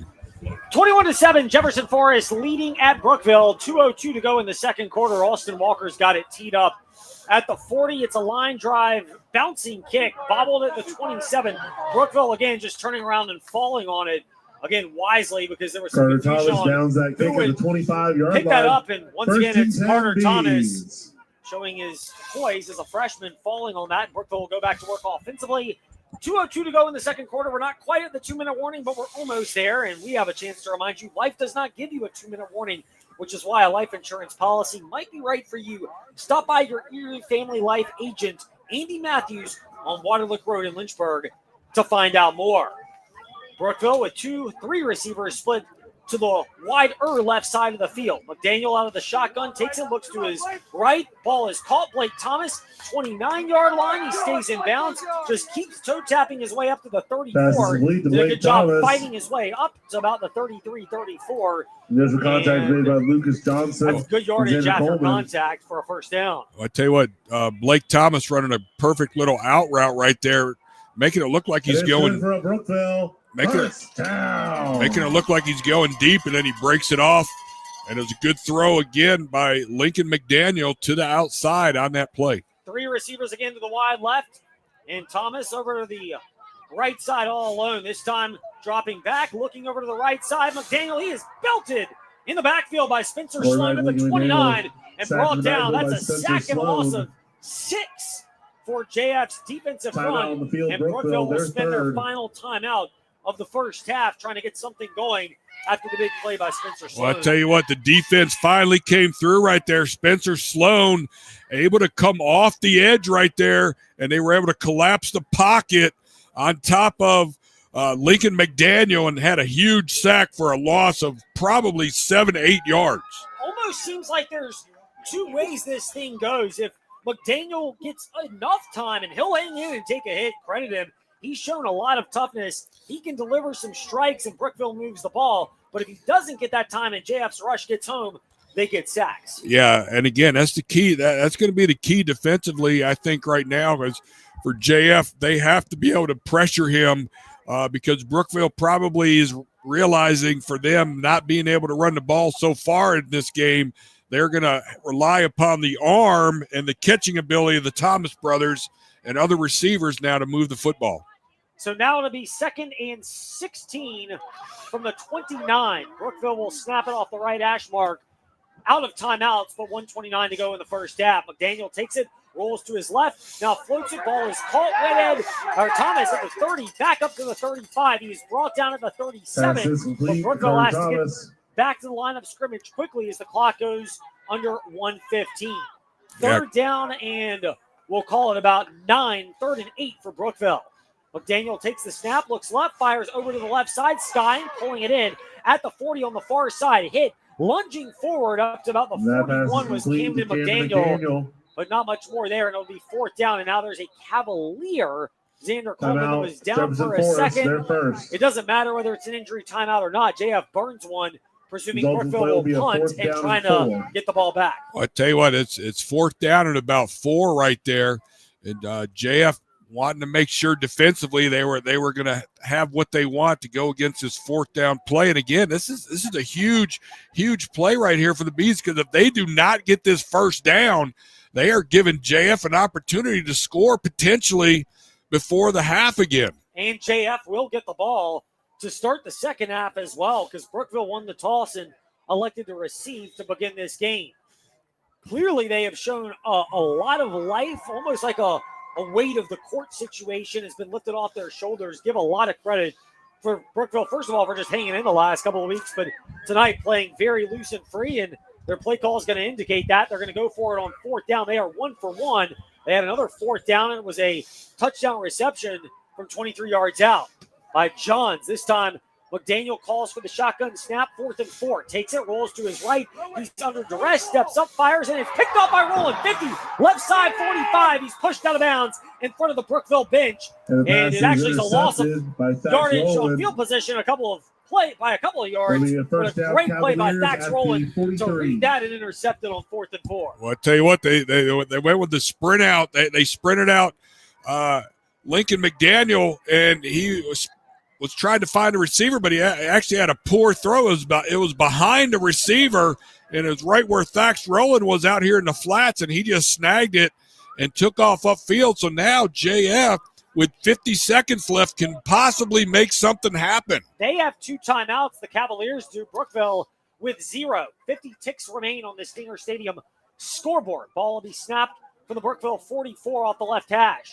Fox goes in motion. Jackson takes it, floats over the right side. Caught in motion. Lee at the 30-yard line. Dives down to about the 27. The clock will stop for moments to move the Pass chains completed, Jackson as the Lee, JF tackled by Cavaliers Todd get Davis. 16 and a first down. I'll tell you what, that was Luke Johnson from the slot position right there, and he got up the seam and was able to make that. This time it's a snap. Jackson has it. Just a dump ball pass to Fox. 30-yard line, far side. 25 tries to get out of bounds and does. Waited for the officials ruling on the far side. Looked like he got out about the 25. Gain of about 4, but for JF, more importantly, it stops the clock with 30 seconds remaining before halftime. Yeah, great job by Fox right there. He caught the ball out in the flats. It was almost like a little swing rail route, and he was able to Peyton Jackson able to get that throw to him, and he was able to get out of bounds, so it saved the timeout on that play. Lee to the wide left, Johnson to the shorter right side for JF. Fox and Roland are the wings, and it's Fox who goes in motion. Jackson, the snap, floats it across the middle. It's picked off on the far side. 25-yard line, undercut. Was looking for Spencer Sloan on the far side, but Jameer Davis, who's had a great game in the defensive backfield for Brookville, picks that off and thwarts what was a potential JF scoring drive.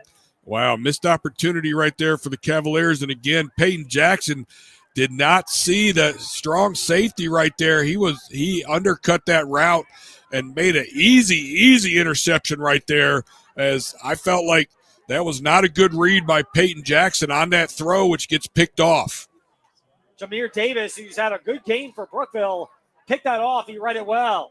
McDaniel calling for it out of the shotgun. With 24 seconds before halftime, he's going to throw, looks to his right, now steps up in the pocket, throws across the middle, ball is tipped in the air, and it's caught at the 40-yard line. Up to the 45, brought down at the 47. That ball hung in the air for a couple of seconds, and Camden McDaniel scooped that up, and it's Brookville first down with 15 ticks to go before halftime, and it's clocked with 14, and Brookville will try to get it in field goal range. Well, that was just one of those crazy football plays where the ball got tipped at the line of scrimmage and bounced way up in the air, and it was able to actually come down in the hands of one of the Brookville players right there, and he was able to catch that and turn that into a big gain for the Bees. 46-yard line is technically where it'll be snapped, but some funky things have happened on Halloween. Maybe we should have expected the vibe to be a little different on a Friday Halloween night. We don't get a Friday the 13th in our football schedule, it appears, but we do get a Halloween, so we'll take that. This time the shotgun snap to McDaniel, has it. He's under duress. He steps up. He is brought down. Spencer Sloan grabs him from behind, slams him down into the grass, and the clock is stopped with 8. Nope, they'll keep it going with 7, 6, 5, 4, 3, 2, 1, and it expires before and that is the end of the first half. Spiked. So it's the end of the first half. You see the frustration from J.J. Winstead, the running back for Brookville, as he wanted to get another snap off and thought they could have done something with it, but I guess we'll never know. Is JF a 21-7 lead at halftime against Brookville. Cavaliers have the lead, but it doesn't quite feel like they're fully in control given the energy the Bees have shown tonight. Well, I tell you, Bees, I tell you again, when you're in this big of a rivalry game right now, you're going to have all kinds of things that are happening, and that's definitely what's going on in this game right now with the rivalry. Both of these teams are playing their hearts out. They're playing hard, and no team has really been able to establish themselves as a dominant team yet. No, JF's made a couple more plays than Brookville, but you see the potential for both these teams to make plays going forward, and at this point, it's not a toss-up, but Brookville is very much in this game despite trailing JF 21-7. We're at halftime on Halloween night at Stinger Stadium. When we come back, Ty Tracy will have a look back at the first half, scores from around the region. We'll look ahead to the second half. All that's still to come on JF Cavaliers football, presented by Trojball.com. Coach Kennedy here, and I'm here to introduce you to the fastest growing church in Forest, Virginia, Impact Church. If you want to find out how to be on the winning team for eternity, Impact Church is a place for you. Here is more now from Pastor Brad. Hello, everybody. This is Pastor Brad from Impact Church in Forest, and I want to extend a special invitation to you and your family to join us Sunday at 10 a.m. at our new location in the Jefferson Auditorium. We are a church that stands on and preaches all of God's word unashamedly, because we believe and know that God changes lives through his word. Impact as a heart for evangelism, a mission to make 2014 through follow Christ, 2017, and we are led the Bees active to in our 4 community. consecutive The Spirit of the VHSL Lord state is moving. championship finals, God is doing an back-to-back amazing state work through Impact championships in Church. 2014 We would love for 2015, you and state your runners-up family in and friends 2016 to be a 17, part of with it as we make 2014 being an impact for undefeated Christ. season. We look forward to She meeting was a you this four-time Sunday third-team at 10 All-Seminole a.m. District Pitcher of the Year, four-time All-Team, All-Region Who 3A heard how West Pitcher easy of the it is Year, to life insurance two-time on the radio VHSL and and internet? VHSCA But what they first-team don't pitcher and say player of the is you year. may not be getting the She very holds the best right VHSL record for if you can strikeouts in a buy single life season, insurance. no Why hitters not in a buy it single from your season, JF sponsor, career Impact, wins, consecutive located right here in Lincoln? shutouts, You'll get and the career Life ERA. and you will have an agent who can discuss Going on to play at right for Virginia your Tech family. and the Contact University of Andy Oregon. Matthews, a licensed A Erie Family professional Life career agent playing with the with over Texas 33 Smoke. years of He experience. won back-to-back Andy women's Matthews professional is fastest education championships for in life insurance. 2023 and Central 2024. VA Flooring is a proud Jordan is supporter of currently in her Brookville third season as football. pitching Why? coach Because the for the culture at University of Central VA Pittsburgh Flooring Panthers is built on in the teamwork, ACC. dedication, and community support. Ladies Teamwork and gentlemen, is right the number gospel. one in Brookville Business softball will one forever be retired. your home or And stand business. the name is Dedication Jordan is doing the Dale. job right, and the community Let's give a spirit big round of inspires applause. the VA Flooring team behind your project. Visit centralvaflooring.com and drop by Central VA Flooring on Timberlake Road to experience the power of teamwork, dedication, and community spirit. Leaks on the offensive line, in the defensive secondary, or with special teams coverage create problems in football. Clyde Smith Plumbing and Heating knows leaks at your home or business create problems too, like building and belonging damage and lost productivity. That's why you should call Clyde Smith Plumbing and Heating at 525-3313 when a leak is threatening your home or business. Clyde Smith Plumbing and Heating at 525-3313, proudly supporting JF athletes, coaches, and all activity participants. True health isn't about judgment, it's about empowerment. At Crossroads Family Dentistry, we partner with you to help you understand your options and make the best decisions for your health. In a supportive, non-judgmental environment, are you ready to take control of your total body wellness? Visit us on 221 in Forest or at Crossroads Family Dentistry VA. Appointment, because when you feel 2025 competition show is titled your health. Because of the Brave.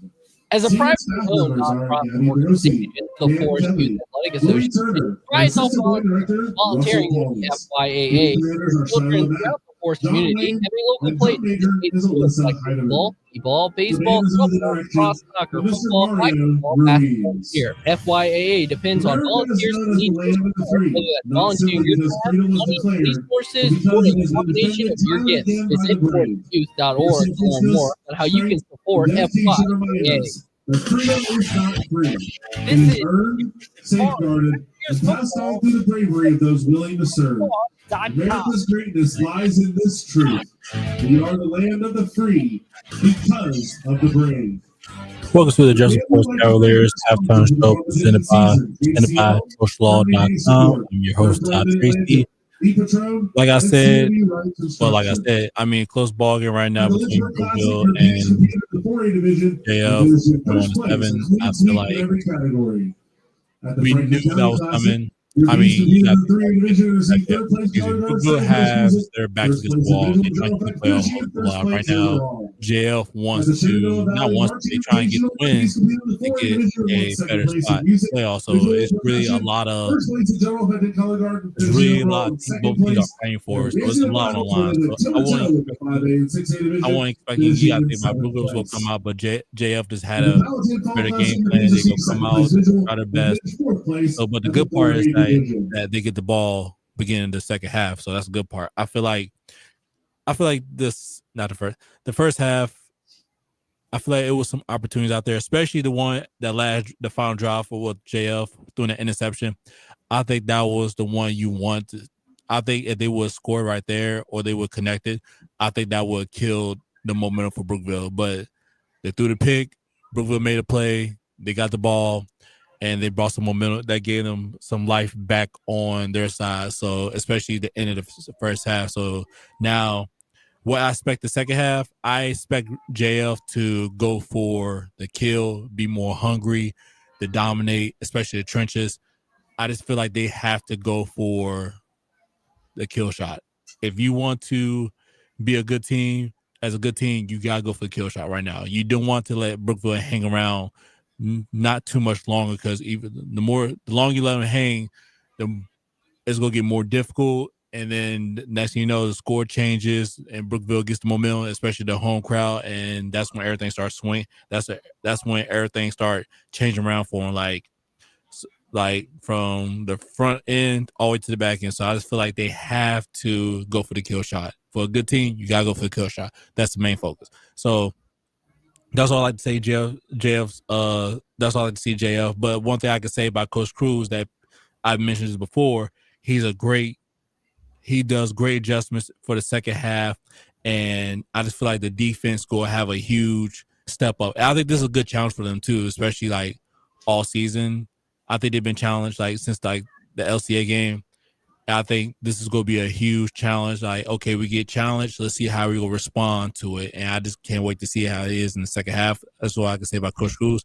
When it comes to second half adjustments, he does great with them, and they play to another level, especially defense side of the ball. So that's why I say it's going to be a real focus how the adjustments make for JF. So yeah. So that's my thoughts and intakes about the first half, and I think the second half is going to be really interesting. So keep your eyes on it. So now, there's the intakes. Next, I'm gonna give you some more I'm gonna give you some high school scores around the area, some college, and some announcements for our VTRN picks for tomorrow for college football and NFL Sunday. So don't go nowhere. You're listening to the Jefferson Forest Cavaliers halftime show presented by TrollSlaw.com. It's here. The fall spectacular at Magic City Chrysler Dodge Jeep Ram in Bedford. Get 0% for 72 months on 2025 Ram 1500s. Or take 10% off MSRP and save up to $13,500. Drive off today in a Wrangler Sport and save up to $6,000 off MSRP. Don't miss the fall spectacular sales event at Magic City Chrysler Dodge Jeep Ram in Bedford, 1750 Independence Boulevard, MagicCityBedford.com. Financing with approved credit. See dealer for details. Offers 2025.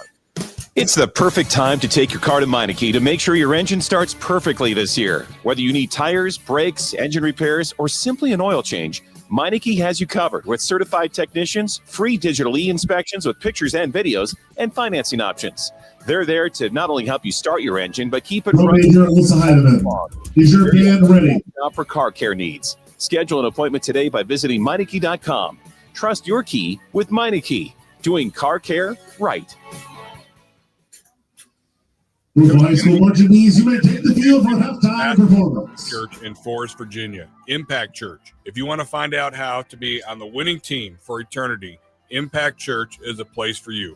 Here is more now from Pastor Brad. Hello, everybody. This is Pastor Brad from Impact Church in Forest, and I want to extend a special invitation to you and your family to join us each Sunday at 10 a.m. at our new location in the Jefferson Forest High School auditorium. We are a church that stands on and preaches all of God's word unashamedly because we believe and know that God changes lives through his word. Impact has a heart for evangelism, a mission to make disciples who follow Christ, and we are active in our community. The Spirit of the Lord is moving. God is doing an amazing work through Impact Church, and we would love for you and your family and friends to come be a part of it as we make an impact for Christ. We look forward to meeting you this Sunday at 10 a.m. at Jefferson Forest High School. Young adults face unique stresses and challenges more than ever. That's why the Forest Youth Athletic Association's mission is providing a safe arena where growing children can learn the rules and values that come from athletic competition. FYAA sports like wiffle ball, t-ball, baseball, softball, lacrosse, soccer, football, flag football, basketball, and cheer foster a culture of fair play and sportsmanship while developing skills and character that last beyond playing the game. Visit forestyouth.org to register for a sport or to share your time and resources. Got a crack problem? You know the symptoms. Poor reaction time. Great. Endless financial mess. Apple Auto Glass knows cracks in your windshield lead to serious problems for you and everyone on the roads. So bring your car to Apple Auto Glass as soon as you see the crack. Apple Auto Glass is still located Allegheny Avenue in Lynchburg, so you'll speak with Al, mystery man from an 800 number. They'll handle insurance claims too. Apple Auto Glass, your local shop ensuring fast solutions to your windshield crack problems. In most things, it's hard to go from ordinary to extraordinary.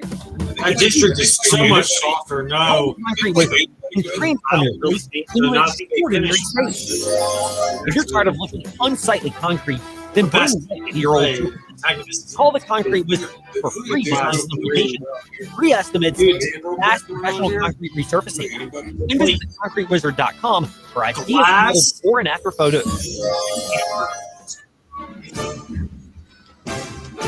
This is Jefferson Forest Cavaliers football presented by TrostLaw.com.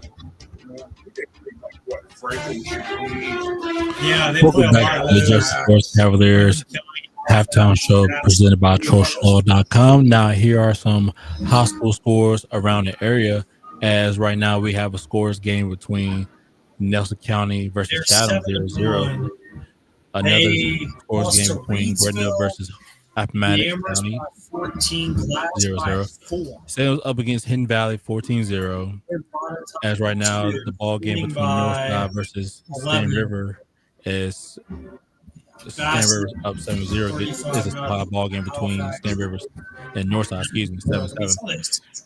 And LCA Bulldogs up by one touchdown against the Harris Pioneers 13-7.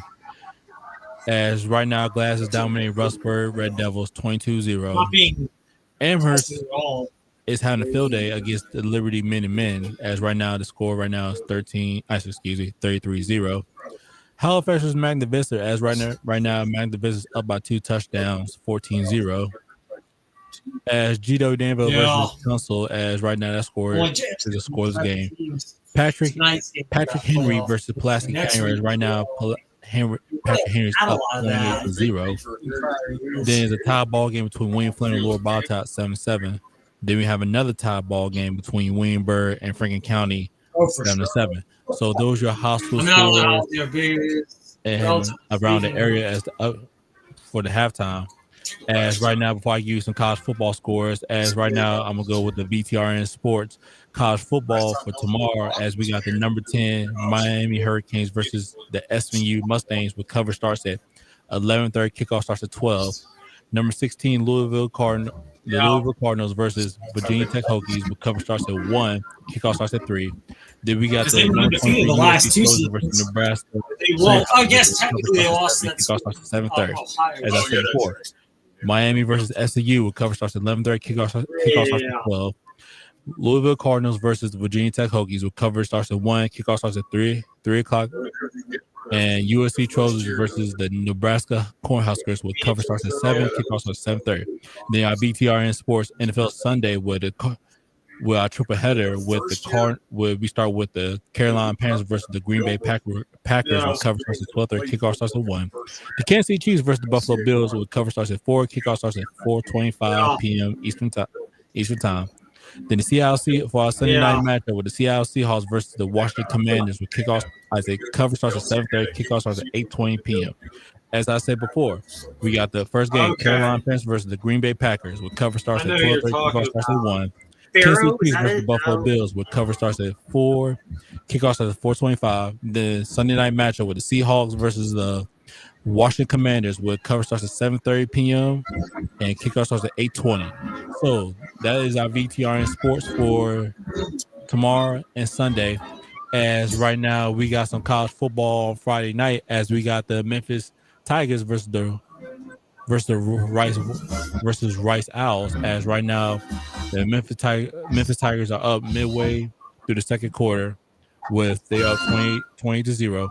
Then ACC matchup between the Syracuse Orange versus the UNC Tar Heels, as right now towards the end of the first quarter with Syracuse up 7-3. Then Conference USA matchup between Sam Houston versus Louisiana Tech, as that game is probably getting paid attention right now for Liberty, as they try to make sure they try to keep their conference titles hopes alive. As Louisiana Tech is up against Sam Houston 7-0 midway through the first quarter. So that is it for your announcements around the area. Now we'll go to commercial break. Then we will head back to Stinger State with Ed Lane, Coach Rick Kennedy, as they give you more jail football. This is the Cavaliers football halftime show presented by TrostLaw.com. Some Northern Virginia school. Ram in Bedford. Get 0% for 72 months on 2025 Ram 1500s, or take 10% off MSRP and save up to $13,500. Drive off today in a Wrangler Sport and save up to $6,000 off MSRP. Don't miss the spectacular sales events. Magic City Chrysler Dodge Jeep Ram in Bedford, 1750 Independence Boulevard. MagicCityBedford.com. Financing with approved credit. See dealer for details. Offers end 10/31/25. From the buzz in Blacksburg and the feeding frenzy of head coaching jobs available right now to what will be available as time goes on, we sat down with David Teal to talk about Blacksburg and the continuing skirt. Plus, we sat down with Colton Poole to talk about Liberty's chances at a CUSA title and JMU's chances at the college football playoff. Tune into the Fast Lane weekdays 5 to 6 p.m. on 93.3 FM, 1320 a.m. Lynchburg, or on the VTRN Sports app. Coach Kennedy here, and I'm here to introduce you to the fastest growing church in Forest, Virginia, Impact Church. If you want to find out how to be on the winning team for eternity, Impact Church is a place to be. Here's more now from Pastor Brad. Hello, everybody. This is Pastor Brad from Impact Church. I want to you and your family to join us each Sunday at 10 a.m. at our new location in the Jefferson Forest High School auditorium. We are a church that stands on and preaches all of God's word unashamedly, because we believe and know that God changes lives through his word. Impact is a heart for evangelism. Let's hear it again for your Brookville High School. We are active. The Spirit of the Lord is moving. God is doing his work through Impact Church, and we love you and your family and friends to be a part of it as we make an impact in Christ. We look forward to meeting you this Sunday at 10 a.m. at Jefferson Forest High School. It's the perfect time to take your car to Meineke to make sure your engine starts perfectly this year. Whether you need tires, brakes, engine repairs, or simply an oil change, Meineke has you covered with certified technicians, free digital e-inspections with pictures and videos, and financing options. They're there to not only help you start your engine, but keep it running smoothly all year long. They're your one-stop shop for car care needs. Schedule an appointment today by visiting Meineke.com. Trust your key with Meineke. Doing car care right. You've heard how easy it is to get life insurance on the radio and internet. But what they don't say is you may not be getting the very best rate. If you've been needing to buy life insurance, why not buy it from your JF sponsor, Andy Matthews, located right here in Lynchburg? You'll get the truth about buying life insurance, and you will have an agent who can discuss options that are right for your family. Contact Andy Matthews, life-free family life insurance. With over 33 years of experience, Andy Matthews is your go-to agent for life insurance.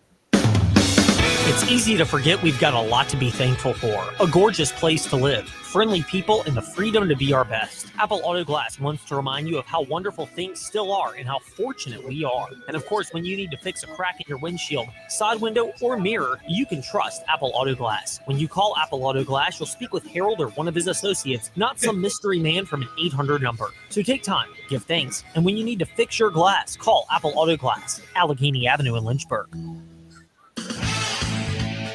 This is Jefferson Forest Cavaliers presented by TrostLaw.com.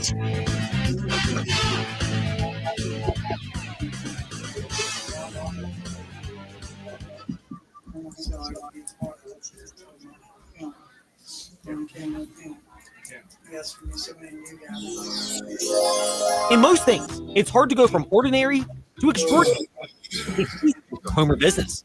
Call the Concrete Wizard and transform your place into an extraordinary space.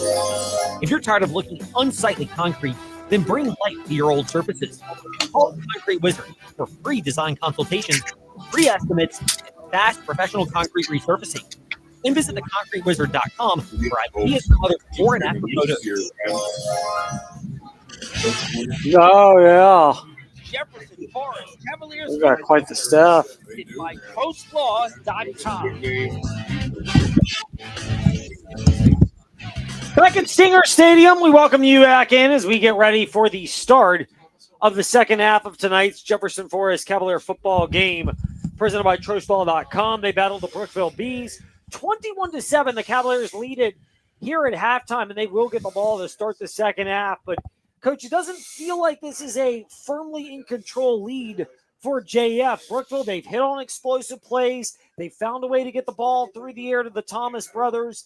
They were playing tonight. They got granted, after a hearing earlier today, the 5th straight week of these, the opportunity to play this evening. And they clearly not only have energized Brookville from an offensive standpoint and showcased their own athletic abilities, but it's also seemingly Brookville has played very carefree this evening. It's looking like it.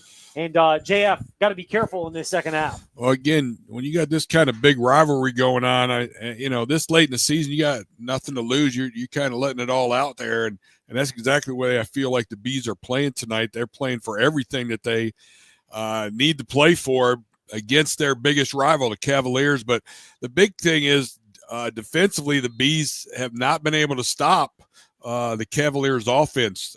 They had a couple 4th down opportunities, and the Cavaliers able to pull those plays off, one of them being a touchdown for that 3rd score that put them back up by two touchdowns. Yeah, I mean, it's been the little things that JF's used here this evening. Their running game has moved the ball pretty effectively, but they've encountered some resistance in tighter situations, the red zone, shorter down and distance spots. Cavaliers have made enough plays offensively, and then really when Brookville has the ball, it's been a question of, can the Brookville offensive line protect Lincoln McDaniel at quarterback? And McDaniel has shown a lot of toughness. He's taken hits and still managed to deliver strikes, and you tip your cap for the toughness there. When JF's gotten to him, it's put Brookville in a precarious spot, but when McDaniel's had time to survey and throw, he's been able to connect with his wide receivers. Well, I tell you, that's the key to the second half is, can Brookville give enough time to Lincoln McDaniel to make some big plays with his arm, because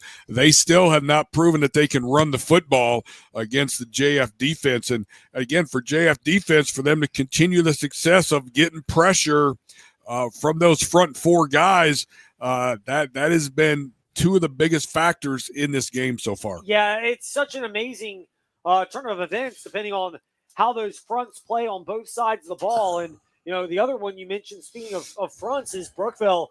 They're not getting a lot of penetration with their front 4, but they've done a really good job of allowing their front 4 to hold up JF blockers and then try to time some of their run blitzes to stunt Jefferson Forest, and it has at least made it more challenging for JF's ground game. The Cavaliers have moved the ball well, but not with the same level of ease they have against other teams. Yeah, that last series was, I felt like, some of the best run defense that the Bees were able to put together, slowing down some of the big runs. But again, JF still had enough to work that into the end zone.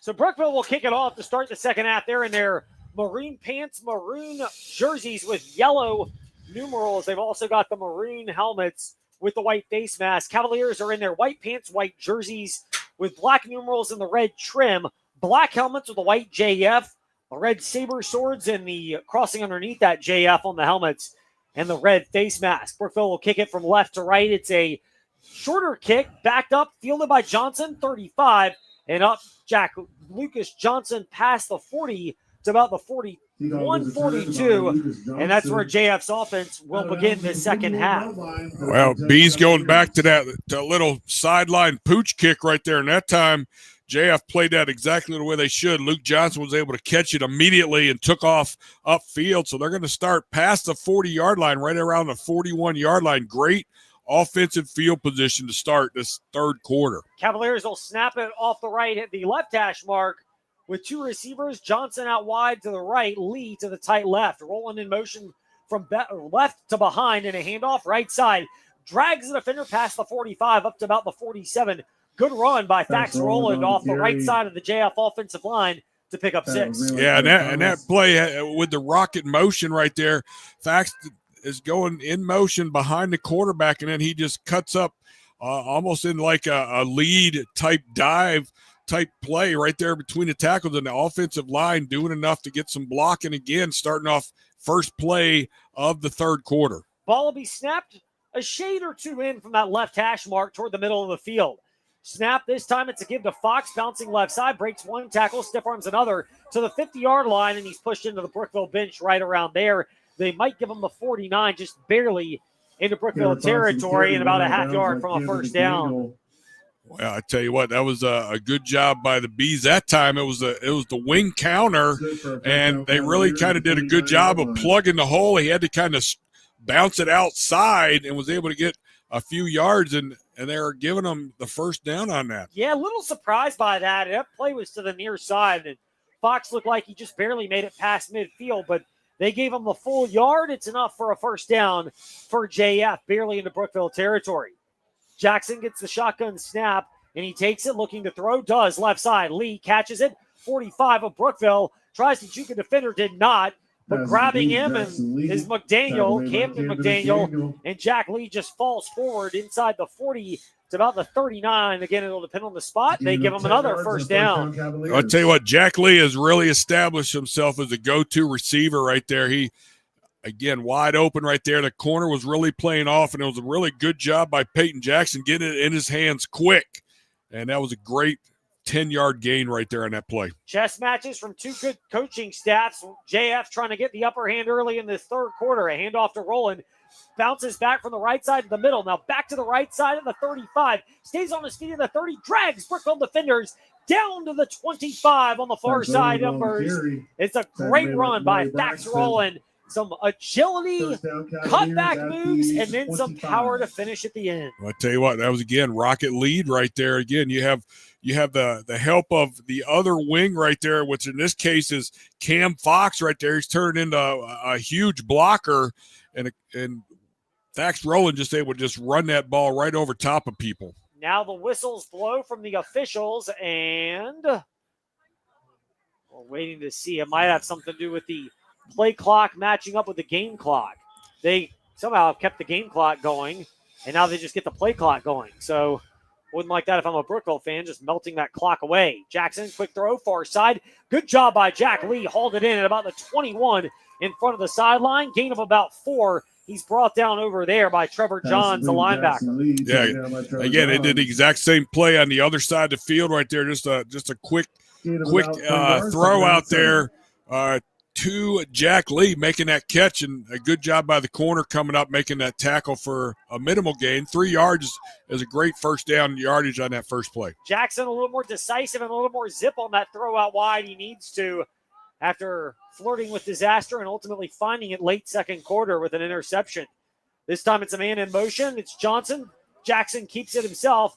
Fakes out a defender at the 20, lunges to about the 17, and picks up about 5. It'll set up third and short for JF. Yeah, I tell you, I really like that. I really like that play when he's able to basically play action it and keep it himself and follow the running back into the hole right there, because, again, the defense has not seen that a lot, and that is just a great offensive play.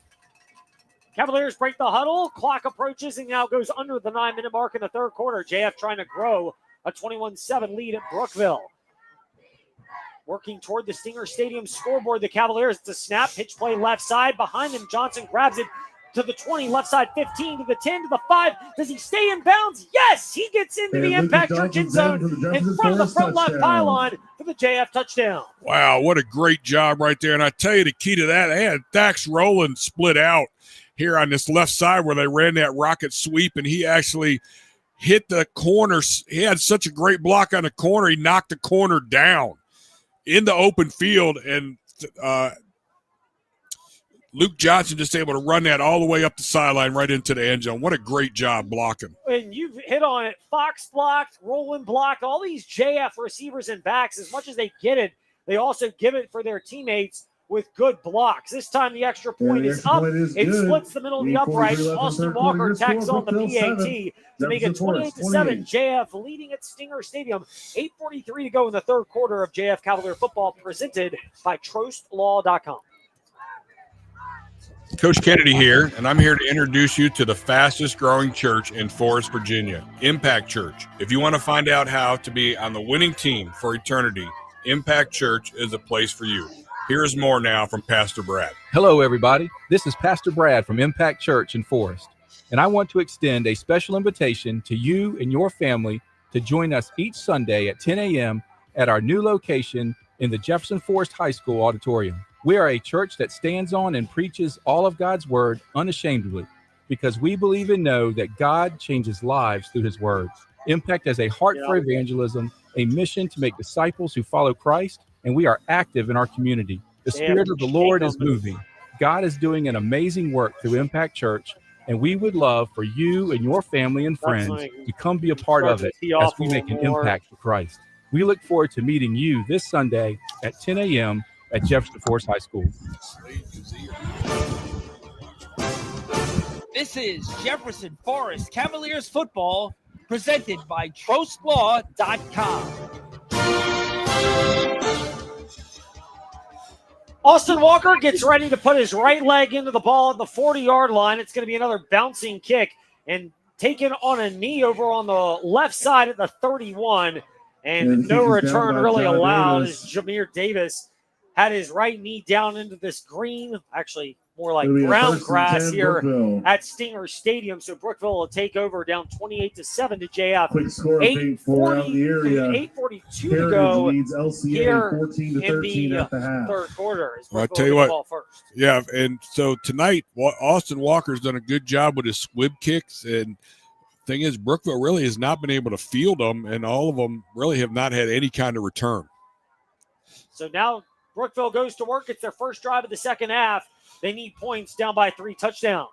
Shotgun snap from McDaniel on an option play to the right. He's hit, gets through one tackle, now through another. Now gets drugged down from behind by Thax Rowland, but he picks up about 5 as Lincoln McDaniel on that carry moves the chains. They'll give him 4. Well, they sprinted. They opened him up with him moving the pocket, sprinting out to his right. And I don't know if he was initially looking or if that was a full run or if he was just trying to buy some time. But they had an opportunity to tackle him for potential loss, and he broke through that and was able to get some good yardage. Ball will be snapped from the 37 from Brookville's own 37. 4 receivers set. This time it's an inside handoff. Whitehead breaks through a tackle at the 40, drags defenders inside the 50. Ball looked like it popped out. Brookville saying they fell back on it at the JF 46 as J.J. Winstead had a good, powerful run, did everything right except did not hold on to the ball at the end, and he's fortunate Brookville falls on it. First down. Wow, great run right there. That was a great run by the Bees. That was J.J. Winstead on that run, but he fumbled it at the end. It got stripped, but luckily the Bees able to jump on it and save that. Big play. That would have been a turnover and really been a hamper to Brookville's comeback attempt as they trail and the clock going at 7:38 and counting down here in the third quarter. 28-7, JF lead, but Brookville at the Cavalier 46. McDaniel from the gun fires. Ball is bobbled and dropped. Blake Thomas had it in his midst at the 41. Couldn't quite pull it in, and he's wrestled down by Charleston Harris on the sideline. 2nd and 10 coming up. I'll tell you what, that was a great throw right there. And they had Blake Thomas running about a 5-yard out, and the quarterback, Lincoln McDaniel, put it on the button, and it just went right through Blake Thomas's hands. Otherwise, it would have been 2nd and 5 instead of 2nd and 10. Trotting off the field, J.J. Winstead, the great running back for Brookville. That's something to monitor. Although they're in more likely a passing scenario with 3 receivers to the wide left, 1 to the shorter right. 2nd and 10 from the JF 46. McDaniel on the option over to the left side. Takes it, tried to pitch it, and instead just eats it. Probably the wise move because he was spun down by Thax Rowland. And by the time Rowland had him in his grasp, McDaniel said, nope, I'm not going to pitch it. Instead, I'll just take the loss of a yard. Yeah, that was, again, that was just straight speed option right there, sprinting to the left side. They had the wide side of the field right there, but JF just continued just to string it out until basically there was nowhere to go, and Thax Rowland just finally came up and just took him down to the ground for a 1-yard loss. 6:55 counting down in the third quarter. Brookville, they'd love to get a touchdown and claw their way back into this one at Stinger Stadium, down 28-7. 3rd and 11 from the JF 47. A shotgun snap to McDaniel. Takes it, tries to step up in the pocket. He's under duress, flushes over to his right, floats it out, caught 45, slipping a tackle at the 40, now brought down. Kind of a bear hug tackle by Thax Rowland at the 38. Not quite enough for the first down, but Camden McDaniel makes it a much more navigable 4th and short for Brookville. Yeah, that play took a long time to develop, and he waited and he did a good job. Lincoln McDaniel making that play go longer, and he finally found number 2, McDaniel, out here in the side for a good yardage, but now 4th and 2, another huge play for the Bees on this drive. McDaniel gets the play call in from the sideline and trots toward the huddle. Brookville going to send 2 receivers to the tight right side. One, Blake Thomas to the wide left. Now one of them goes in motion. That's time it's Cam Thomas. It's a snap. McDaniel takes it. He's hit, brought down in the backfield. Pearson Brooks was there. Slade Kazee and Dax Rowland converge. And JF gets a huge stop on 4th down and 2. Wow, they absolutely destroyed the front of the Brookville Bees right there. They were more determined to make that play than the Bees were, and they just dominated that line and pushed it backwards. And Lincoln McDaniel, basically running a quarterback keeper, had nowhere to go. He got just absolutely destroyed for about a 2-yard loss right there. Huge play defensively for the Cavaliers on that 4th down. JF will get it great field position at their own 40. Brookville had to go for it there, down 28-7, and just couldn't quite protect. And that's kind of been the story for the Bees offense. Big plays when available, but protection challenges. This time a handoff. Fox tries to bounce it out to the far side. Kind of does, getting to the right side. Hash marks, gains about 2, but he could have been brought down in the backfield and instead picks up 2. Bryce Lombardo to stop second down. Yeah, 2 yards right there for number 15, Cam Fox right there. I thought he was going to break it a little bit bigger right there. He started to bounce it outside, and I thought he was going to get upfield, but he was taken down by the ankles with a shoestring tackle on that. So JF will have it, 2nd down and 8. They are glad to let the clock work. They've got 20 on the play clock, 5:10 on the game clock in the 3rd quarter. Jackson looks to throw, pump fakes, now floats it to the right side. Overthrows Jack Lee, who was open in stride at about the 38 of Brookville, but he overthrew it, and it'll bring up 3rd down and long. I tell you what, they had him out there. Jack Lee did a little pump and go right there in the corner, absolutely bid on the pump fake and came up. And it was a missed throw opportunity by Peyton Jackson. Otherwise, that would have turned into a huge, huge play right there for the Cavaliers. But overthrown, the Bees live now for a 3rd and 7 right here. And they would love to get a stop, force a JF punt, and get this ball back. Latter stages of the 3rd quarter. 5:01 stopped clock as Rowland goes in motion and gets it on the handoff. Bounces out left side, turns the corner at the 50-yard line. Drops his shoulder and barrels into a Brookville defender at the Bees 46. That is enough for a big 1st down. I'll tell you what, they were just running a little rocket lead right there, and everybody on the inside just kind of collapsed down thinking the ball was going to go inside, and Thax Rowland just bounced it to the outside. There was nobody outside, not an outside linebacker. He had still the wide out block in the corner right there. What a huge run. Misdirection a bit. It looked like they were going to go up the gut, and instead Rowland just quickly turned and cut out to the left side and knew where he had to go to the 50 to get the 1st down, but picked up some bonus yardage. Snap from the Brookville 46, pitch play far side. Good job. Johnson pulls it in. 45 of Brookville, 40. Far side number is 35, and he's tripped up, lunging into the JF sideline on the far side at about the 32. I'll tell you what, the outside linebacker is doing a good job coming upfield and forcing the running back to make a decision, but he is not able to come off the block and actually make a tackle.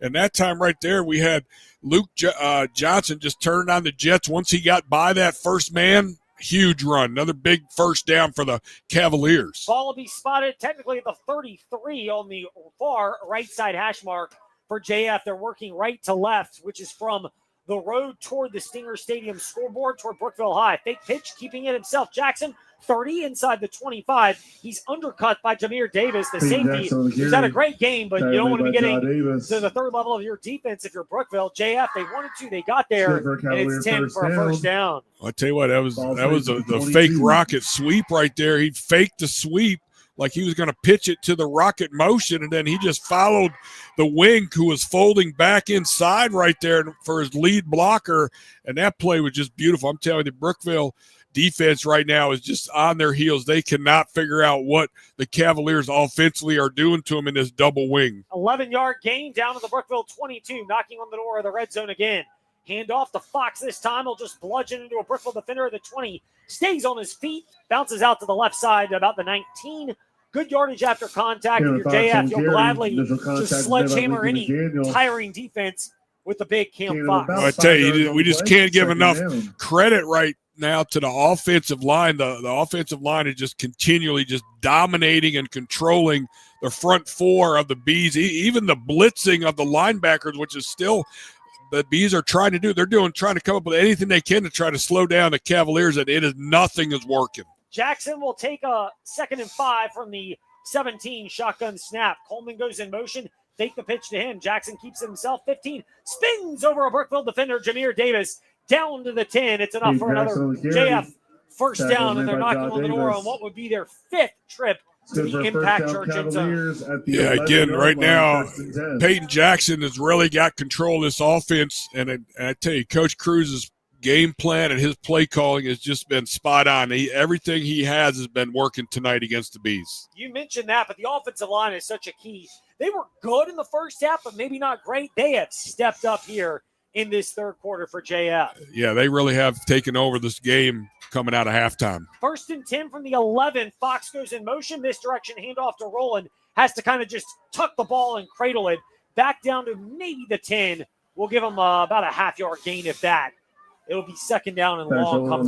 That's one of the first decent stops the Brookville Bees defense has had this whole third quarter right there on that. Basically no gain right there on Thax Rowland trying to take the wing counter back around, and the Bees defense was actually able to get a stop on that for no gain. So Jackson steps from about 10, 12 yards back to 5 yards from the line of scrimmage to get into the shotgun. 18 on the play clock. He's got time if he wants it. Takes it with 15. Snap, takes it, floats it across the middle. Spinning catch over Michael Sloan. Spencer Sloan, excuse me, my dad. And he backs his way into the Impact Church end zone for the JF touchdown. There you go. Spencer Sloan, the big tight end, sneaking across the middle. Nobody saw him or picked him up. And that was a great throw right there by Peyton Jackson after the play action. He just saw his big man in the middle of the field, and he just threw it right into his hands, and he just fell in the end zone for another score. How much of that was just sucking up that Brookville defensive front and then just dropping someone back for an easy touchdown? Oh, that was almost gimme right there. Snap down. The extra point from Walker is up, and he bangs it through once again. His JF's lead is 35-7. 2:10 to go here in the third quarter, and what looked like it could be a close second half has turned into a big JF lead of 4 touchdowns. We'll come back after this on JF Cavaliers Football, presented by TrostLaw.com.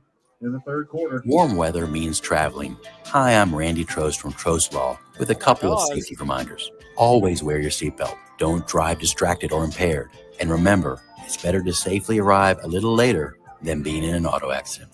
Those things can make a big difference between a fun family trip or a painful alternative. At Trost Law, I hope you never need our service, but if you do, we're here to help you at 777-HURT or TrostLaw.com. VTRN Sports, powered by ESPN Radio. The games play here with ample action this week, kicking off on Thursday at 8 o'clock after Tech Talk Live. It's Ravens at Dolphins. Then Sunday, a triple-header with coverage starting at 12:30 with Panthers at Packers, Chiefs at Bills, then Seahawks at Commanders on Sunday Night Football. Then, after Tech basketball on Monday night, it's Cardinals at Cowboys. Listen to all the big games on VTRN Sports, powered by ESPN Radio, 93.3 FM, 1320 AM, and on the VTRN Sports app and at your smart speaker, open VTRN Sports. This is Jefferson Forest Cavaliers Football, presented by TrostLaw.com. Felt like a pretty tight 21-7 game at halftime. But JF, they took the ball to start the second half, got a touchdown. Brookville didn't go 3 and out. They moved it a little bit, but the drive stalled at the JF 40-yard line. They turned it over on downs on a big sack, 3-man sack, and then JF got it and ultimately got some big runs from Thax Rowland and a 10-yard touchdown catch from Spencer Sloan. And the lead is now 35-7 JF. Bounce kick yet again, picked up. 27, breaking out of a couple tackles at the 30, trying to tightrope the near sideline, staying on speed 40, 50-yard line, spinning out of one more tackle inside the 35, down to the 33. That was Caleb Thomas, and the senior looking to keep his senior night going as he picks up a big kick return. Hard to bring down, and finally JF does it, but into JF territory go the Brookville Bees. Yeah, that was a great return right there by number 14, Cam Thomas, his senior year. And what he did was he snuck up from that back position and came up to be able to field that squib kick down the middle right there, and he was not going to be tackled. He gave it everything he had and fought it all the way up for a great return. 40-yard kick return from Cam Thomas down to the JF 31. It's where Brookville takes over on offense. They roll to the left on the shotgun snap. Swing pass over to the left side. Johns couldn't quite sky for that one. It was in and out of his hands in the 30. He might not have had a lot of yards after catches.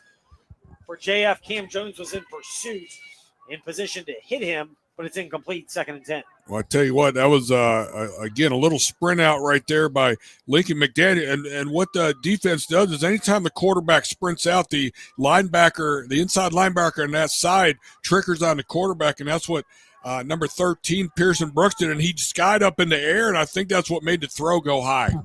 So JF will try to get a stop. They've got a 4-man front. Brookville calls for the shotgun snap. Kind of a bunch set of 3 receivers to the right, 1 to the left. It's going to be snapped from the middle of the field on what is becoming a green, now to mostly brown grass at Stinger Stadium. Late fall, Halloween night.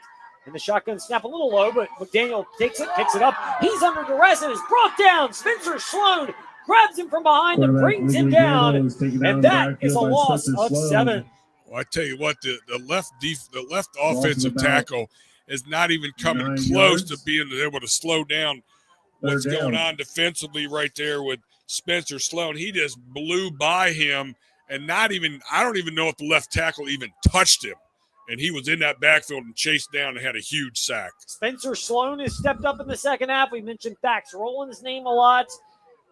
And they have both come to play here in the second half. JF really elevating their game on both ends. Now it's a 3rd and long. 3rd and 17 for Brookville. A shotgun snap, swing pass, left side. Cam Thomas grabs it, slips through 1 tackle. JF converges with 4 defenders. Down to the 35, there's a late flag that came in. Not sure they got someone for some extracurricular hitting or a hold as Cam Thomas was brought down to the JF 35. Yeah, we'll see what this is going to be right here. Coming from the umpire in the middle of the field, throwing it onto the pile there after the tackle was made for only about a 5-yard gain. The referees are still conferring. Well, JF is backing up, so it's going to be on them. Looks like it'll be a personal foul on JF. Is it a face mask? It's a personal foul against the Cavaliers. Foul on the Cavaliers. So Brookville will get a fresh set of downs, and from the end of the play, quite the assistance right there on that call. It would have been 4th down and 14 instead. It's not even just the yardage, which results in a first down. It's the fresh set of downs for Brookville. They got their work cut out for them with 1 minute to go in the 3rd quarter, trailing 35-7, but they have the potential for explosive scoring. Well, they had a 4th and 13 right there, and that personal penalty right there just gave the Bees new life on this drive right here, giving them the opportunity now as they are knocking on the door of the red zone. Clock under 40 seconds to go here in the 3rd quarter. It's a play fake. Winstead stepping up. McDaniel flush now rolls to his right, looking for someone, now floats it across the field and throws it into the sideline at the 15. He was out of the pocket. It got past the line of scrimmage.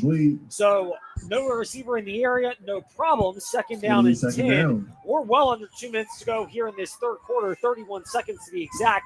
A reminder, life doesn't give you a 2-minute warning. You may not have a 30-second warning, which is why a life insurance policy might be right for you. Find out if it is from your Erie Family Life agent, Andy Matthews, Coach Kennedy's guy on Waterlick Road in Lynchburg. I tell you what, that's the guy to buy insurance from, Andy Matthews right there.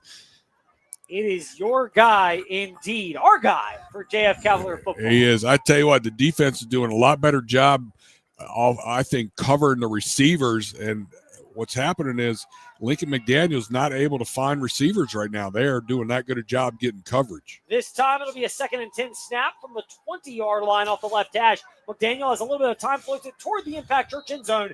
Incomplete. Looked like some communication challenges right there. He wanted Cam Thomas, but it kind of fell in between Cam Thomas and Camden McDaniel, and it was incomplete on the communication snafu. Yeah, again, just nobody there. Not a good throw. Again, the offensive line getting pushed back into Lincoln McDaniel's face right there. He threw off his back foot, and that may have had a little bit to do with why the throw was not even close to a receiver. So it'll be 3rd and 10 for Brookville from the 20 of JF. 26 seconds remaining in the third quarter. They really need to punch it into the Impact Church end zone, and they love to do it before the change of quarters and change of field just for the sake of time, which they need. 3 receivers to the right. McDaniel is looking that way. He's flushed, steps up now, floats it over to the left side. There is nobody there. Incomplete toward the back left pylon of the Impact Church end zone, and it bounced a couple of feet in front of the play clock. Incomplete, and I think you've hit the nail on the head so far. And granted, a big 4th down coming up for Brookville, but the JF coverage unit on the back end of their defense has made it more challenging for Brookville to get open. Yeah, the pass game that Brookville was so dependent on that first half is really, for the most part, the second half been non-existent. They are continuing to bring pressure, but I think what's even better is the secondary is doing a lot better job covering the guys downfield. That's kind of that symbiotic, complementary football. You can talk about offense, defense, and special teams, but also different units on sides of the ball, and we're talking the JF defense here. 4th and 10 Brookville, JF 20. Snap, left hash mark, 3 receivers right. That's where McDaniel's looking. Floats it across the middle. Ball is deflected and picked off by Roland. Has it, tries to bounce it out to the left side. It's Pearson Brooks instead. Up to the 20-yard line. There's a flag that comes in late, so that yardage might be negated off of a net of, if the play stands, it's a net of 1 off the 4th down interception plus the return. It was snapped at the JF 20. Right now it's at the 21, but referees are sorting through yet another piece of yellow laundry. Again, what happened on that 4th down throw is Lincoln McDaniel was trying to force it into the middle of the field right there, and Pearson Brooks was right there with the receiver, able to pull that ball in himself and get that interception now, and the yellow flag against the Cavaliers is going to back up the ball, but it doesn't matter. Bees missed opportunity to put any points on the board. Yeah, and there's certain spots where if you're Lincoln McDaniel, and I'd say he, for the most part, has exercised good discretion, if you will, in terms of not throwing into coverage. It's going to be a hole. JF's going to get it back at their 10. But on 4th down, when you're down by 4 touchdowns late in the third quarter, you almost have to try to make something happen. And even if it's a turnover on a pick, it would have been a turnover on downs if you don't give it a shot. Yeah, again, Brookville right now just kind of grasping at straws offensively and defensively as JF's been able to do their thing. This time it's a handoff to Fox. That's their thing. Runs into a couple of Brookville defenders, but just by sheer force of being a compact, difficult runner to bring down at 5'9", 205, he gets a couple of yards, and it'll bring us to the end of the third quarter with a 2nd and 8 leading JF deep in their own territory. That's the bad. But good for the Cavaliers. They outscored Brookville 14-0 in the third and extended the JF lead 35-7 at Brookville. Fourth quarter coming up after this. VTRN Sports, powered by ESPN Radio. The games play here. College football action this Saturday kicks off at 11:30 a.m. as Miami takes on SMU. Then at 1 p.m., we stay in the Atlantic Coast Conference as Louisville heads to Blacksburg to take on the Hokies. Then the nightcap is in the Big Ten as USC takes on Nebraska. Catch the big games on VTRN Sports, powered by ESPN Radio, 93.3 FM, 1320 AM, the VTRN Sports app, and ask your smart speaker, open VTRN Sports. Warm weather means traveling. Hi, I'm Randy Trost from Trost Law with a couple of safety reminders. Always wear your seatbelt. Don't drive distracted or impaired. And remember, it's better to safely arrive a little later than being in an auto accident. Those things can make a big difference between a fun family trip or a painful alternative. At Trost Law, I hope you never need our services, but if you do, we're here to help you at 777-HURT or trostlaw.com. This is Jefferson Forest Cavaliers football, presented by trostlaw.com. From a Brookville and JF perspective, that third quarter could have gone one of two ways. It went the JF way. They added 14 points and grew their lead to 28. Started the fourth quarter, pitch play to Fox up from the 10 to about the 12. Back to the original line of scrimmage. He's pushed out of bounds. Third down coming up for JF, deep in their own territory. Yeah, great job right there by the safety. Number 6, Braxton, coming over there, making a big hit on that sideline for a 3rd down and 5 right now for the Cavaliers. So JF's got it at the 15. They need to get to the 20 to keep this drive alive. They've extended their lead from 21-7 at half to 35-7 here in the early fourth quarter. 11:22 and counting down. Jackson sends a man in motion. Fox takes the shotgun snap. He's looking to throw over to the left side. Bobbled. It would have been a tough grab anyway from Jack Lee off his fingertips into the Brookville bench. Goes the football and Jack Lee.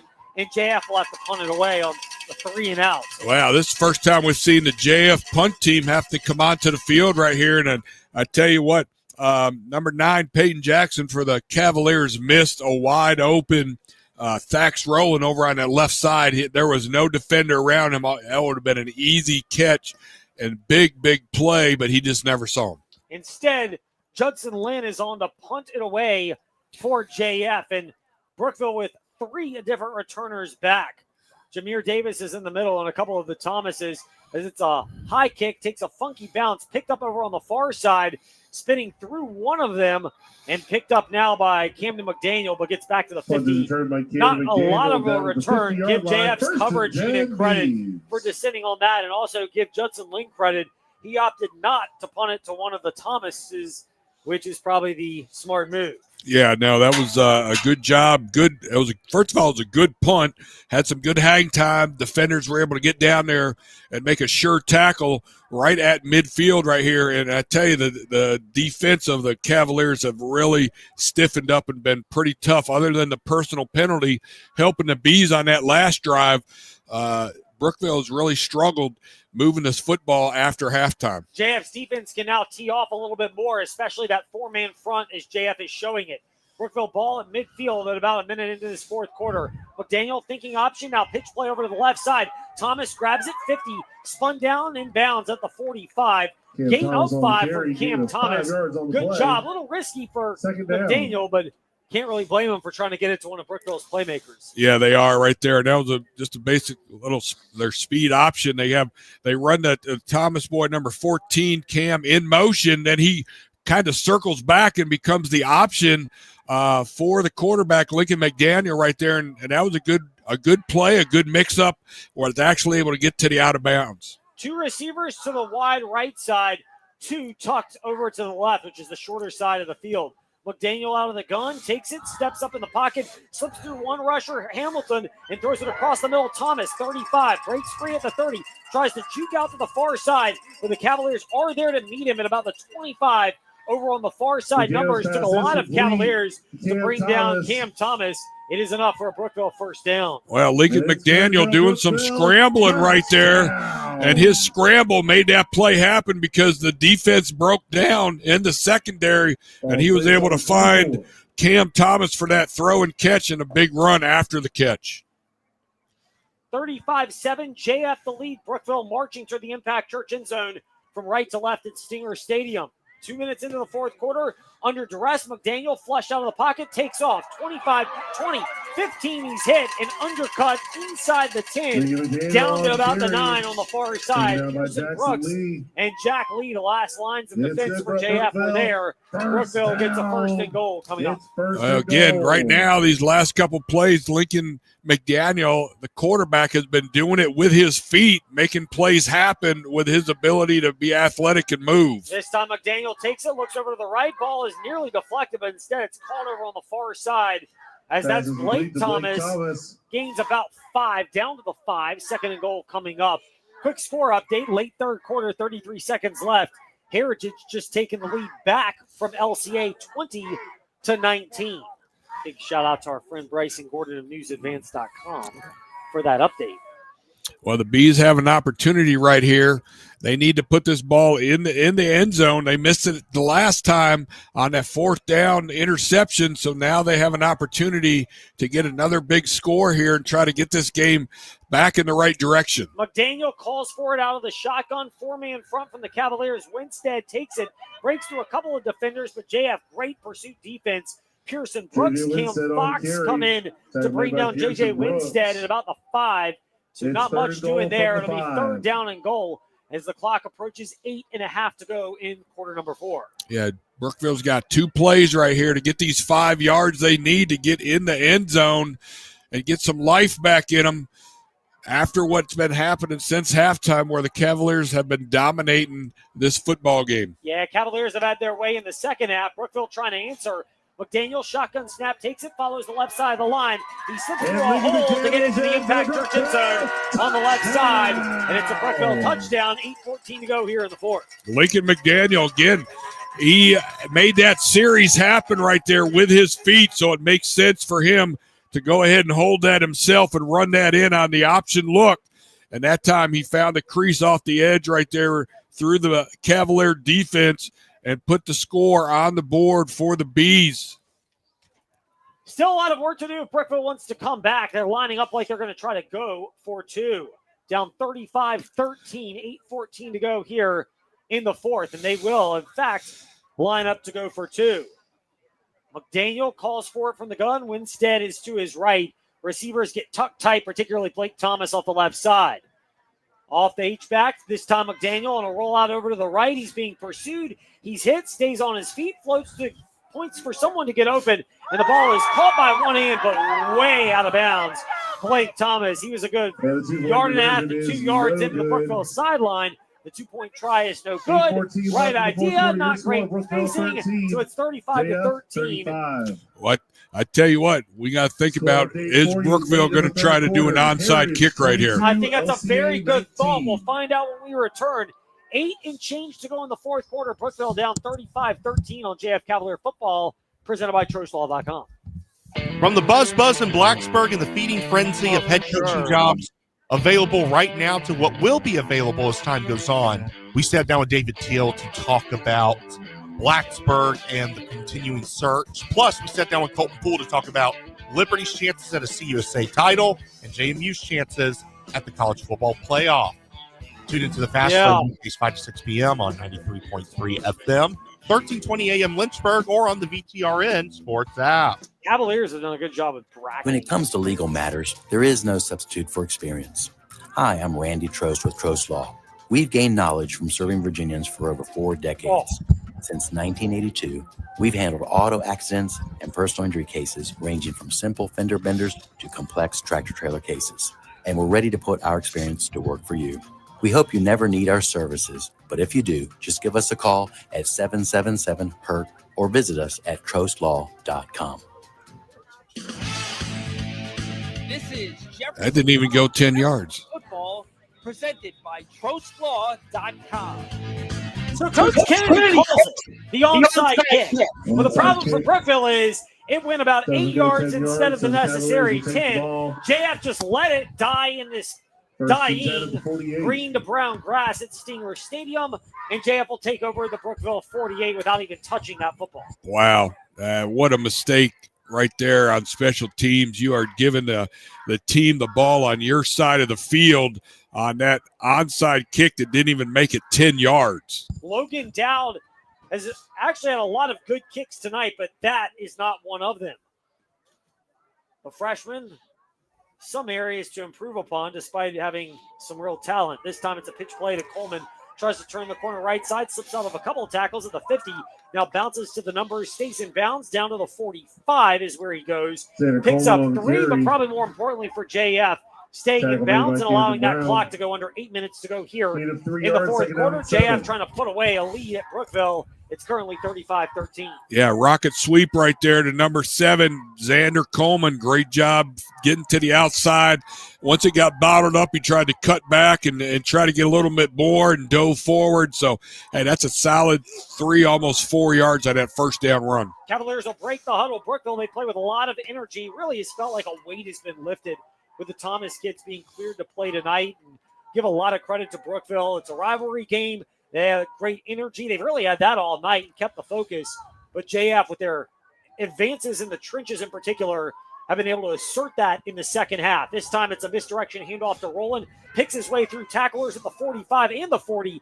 Down inside the 36 to just shy of the 35 is where he's brought down. That's enough to move the chains. And Fax Roland making a very compelling case to be the FYA defensive and offensive player of the game. Kind of wonder, maybe there's been some motivation from folks around him to try to add one of those awards to his arsenal, and he might actually get both this evening.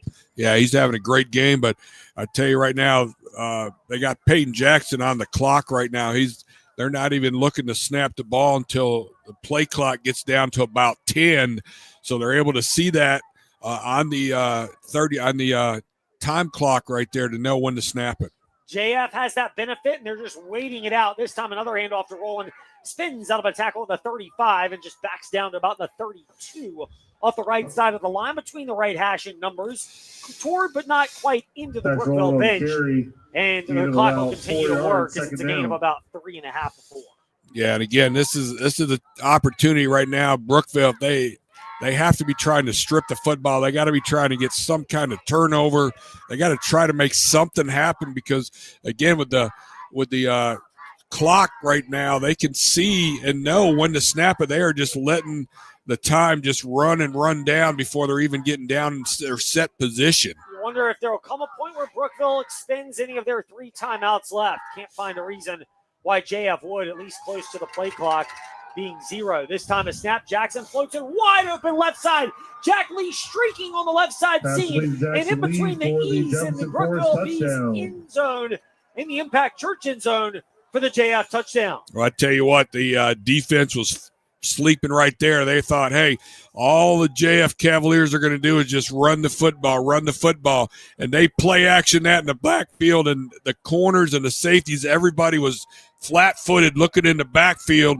And what happened right there was Jack Lee just blew by everybody down the seam. There was nobody even close for that touchdown. And if anything, that should eliminate any doubt about JF's ability to close this thing out and win it. Brookville had their work cut out. This time it's a high snap, and JF just falls on it. That's happened twice now. One is a Jack Lee 2-point conversion run. That time he had no chance. He just fell on it at the 10, and it's incomplete. And so the 2-point try fails. 41-13, JF the lead against Brookville. 5:35 to go, 5:45 to go here in the fourth quarter of JF Cavaliers football presented by TroSlaw.com. What a way to finish the regular season. Jefferson Forest Cavaliers football presented by TroSlaw.com. This Friday, November 7th, Heritage Pioneers visit Sabre Stadium, aiming to spoil senior night. Your Central VA Flooring kickoff show starts at 6:30. Kick at 7 on the Virginia's Talk Station app, 100.9 FM Lynchburg, 95.5 FM Bedford, and Open Virginia Talk Radio Network on your smart speaker. JF Football is also presented by Apple Auto Glass, Impact Church, The Concrete Wizard, Clyde Smith Plumbing, and Magic City Chrysler Dodge Jeep Ram Bedford. Friday on the morning warm-up, Mike Knapp, frontstretch.com, joined us about... And it's the trenches, really. I mean, you can see there's still position talent. Danny Hamlin getting to 60 wins. That's the format spot where they're going to really work on improving in Plus, the offseason. Sam, Ty, Luke, and I made our picks for the games this weekend. Monday, we'll react to the weekend. Join us in the morning warm-up, weekday morning, 7 to 8 a.m. on VTRN Sports, 93.3 FM, 1320 a.m., and on the VTRN Sports app.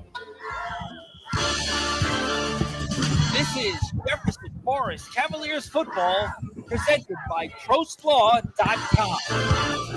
41-13, JF leads 4 touchdowns at Brookville. Austin Walker's squib kick picked up 31-yard line, bouncing out to the far side and juking through a couple defenders to get to the 38. Flags come in late. That time it was Carter Thomas, and he's brought down there. Flags come in late, indicative potentially of some pushing and shoving after the play. Well, I tell you, it won't surprise me here through the rest of this game if there is some possibilities of some emotions and some people getting some more penalties like this. Yeah, you got that spot where for Brookville, a loss, it doesn't fully extinguish, but it puts them in real jeopardy of making the Class 3 playoffs. They needed to win tonight, maybe even a win next week, plus some help. Instead, they're looking at a real uphill battle to potentially make it.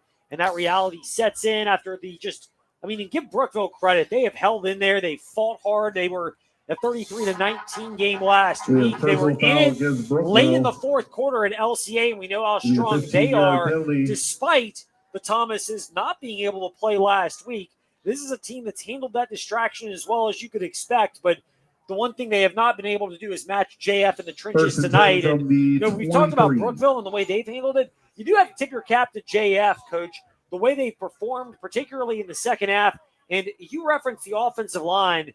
We'll get to that in a moment. Brookville calling for it First and 10 after that personal foul. Backed them up from the 38 to the 23, and it's an inside handoff, gaining maybe a yard up to the 24 as Logan Hamilton was in on the stop. You touched on the JF offensive line setting the tone. A lot of credit needs to go to David Harlow, the offensive line coach. It was a totally revamped line at the beginning of this year for Jefferson Forest. Yes, the strength and conditioning program for Coach Cruz that these guys bought into in the offseason is big, but you talk about a wholesale offensive line change, and from the get-go of this year, this JF offensive line have been able to assert themselves, and when they needed to establish control in the second half, they've done that tonight. Yeah, they really have. And again, the offensive line is all year long have just kind of gelled and slowly gotten a little bit better and a little bit better on everything they've been doing, and it's paying off tonight. McDaniel, a pass a little high out to the wide left side to Johns. Grabbed it at the 30, spins out of a tackle up to the 35 in front of the Brookville bench. It is enough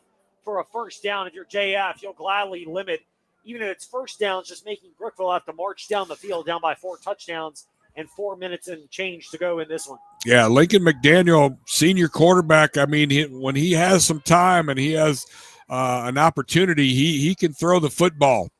Thomas goes in motion, drops back behind McDaniel, and McDaniel on an option play fakes the pitch, keeps it himself, drugged down from behind, backs rolling. We have called his name Pearson Brooks. We've also called his name a lot. It was Brooks who grabbed McDaniel from behind and limited him to a gain of 4, which keeps it in the middle of the field. And yes, worth noting, keeps that clock marching towards 000 at Stinger Stadium. Yeah, good job right there. Pearson Brooks, one of the inside linebackers right there, senior captain, another good job right there playing the cutback, able to get that tackle. Snap from the Brookville 39. They need 6 to move the chains. Thomas goes in motion, this time from right to left. Handoff, Winstead hit immediately in the back. That was Carter Thomas, and breaking through was Logan Hamilton. No real room there.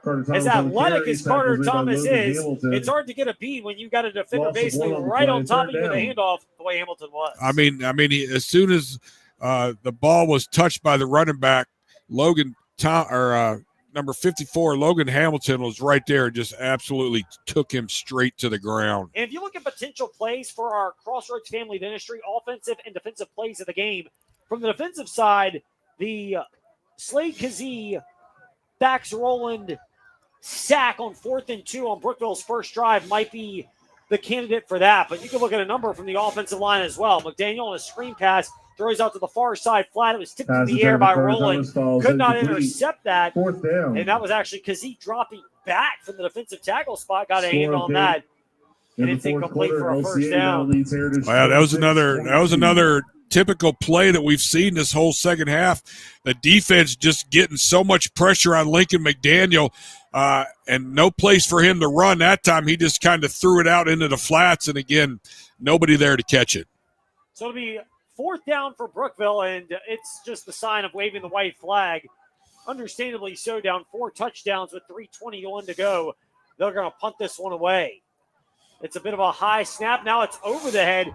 Picked up, taking it now, thinking about running forward with it up to about the 27 on that one. There was not much that Logan Wright could really do. That was just a high snap, and it was Micah Harrell who tried to pull that in, and just as quickly as that's all he really could do. Well, that's just typical of the way the night has gone for the Brookville Bees. Just nothing really has ever come together and gelled for them, and that snap over the punter's head right there is just another example of how tough it's been on the field tonight against the Cavaliers. Yeah, we'll see how JF elects to finish this out. They got their starters in.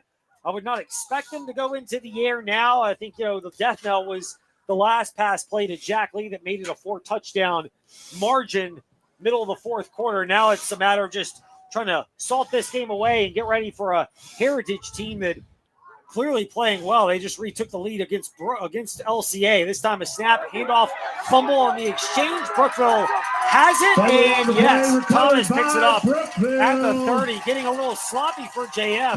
Trying to finish this one out as Cam Thomas recovers it at the 31 of Brookville. Well, that's not the way you wanted to finish it yourself for the Cavaliers right there. Again, trouble with the handoff. Ball goes to the ground, and the Bees are able to jump on it and get a little life here at the end of this game just to try to help things a little bit, not feel as bad as the way they've been dominated. 3:09 to go in the fourth quarter. Brookville's going to try to get some cosmetic points. 41-13, they trail Jefferson Forest in a game that really felt like it could have been there for the taking if things unfolded differently in the second half. But JF assured that never happened with the way they started this third quarter. The third quarter. This time a snap, swing pass, far side. Cam Thomas slips out of the tackle at the 30, breaks his way up to about the 34, and brought down there. JF keeping them in bounds, and the clock continues to tick. Second down.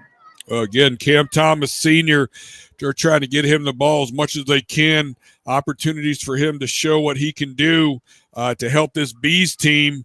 But again, a little bit too late for this game with the Cavaliers. Yeah, JF's going to win this one and go to 8-1 on the year and 4-1 in Seminole District action. This time it's a snap and a handoff. McDaniel breaks free in the clear. He's got an opening and just hitting the deep level of the JF defense. They were back playing Freeman and converge on Luka McDaniel at the 44 of JF. What a good chunk play for McDaniel. Yeah, a little bit of run play right there, and again defensively, just everybody's kind of playing loose right there, and he has that cutback lane. That cutback lane has been open for him when they do that sprint out, and that time he was able to find a cutback lane and make a big run past midfield for the Bees.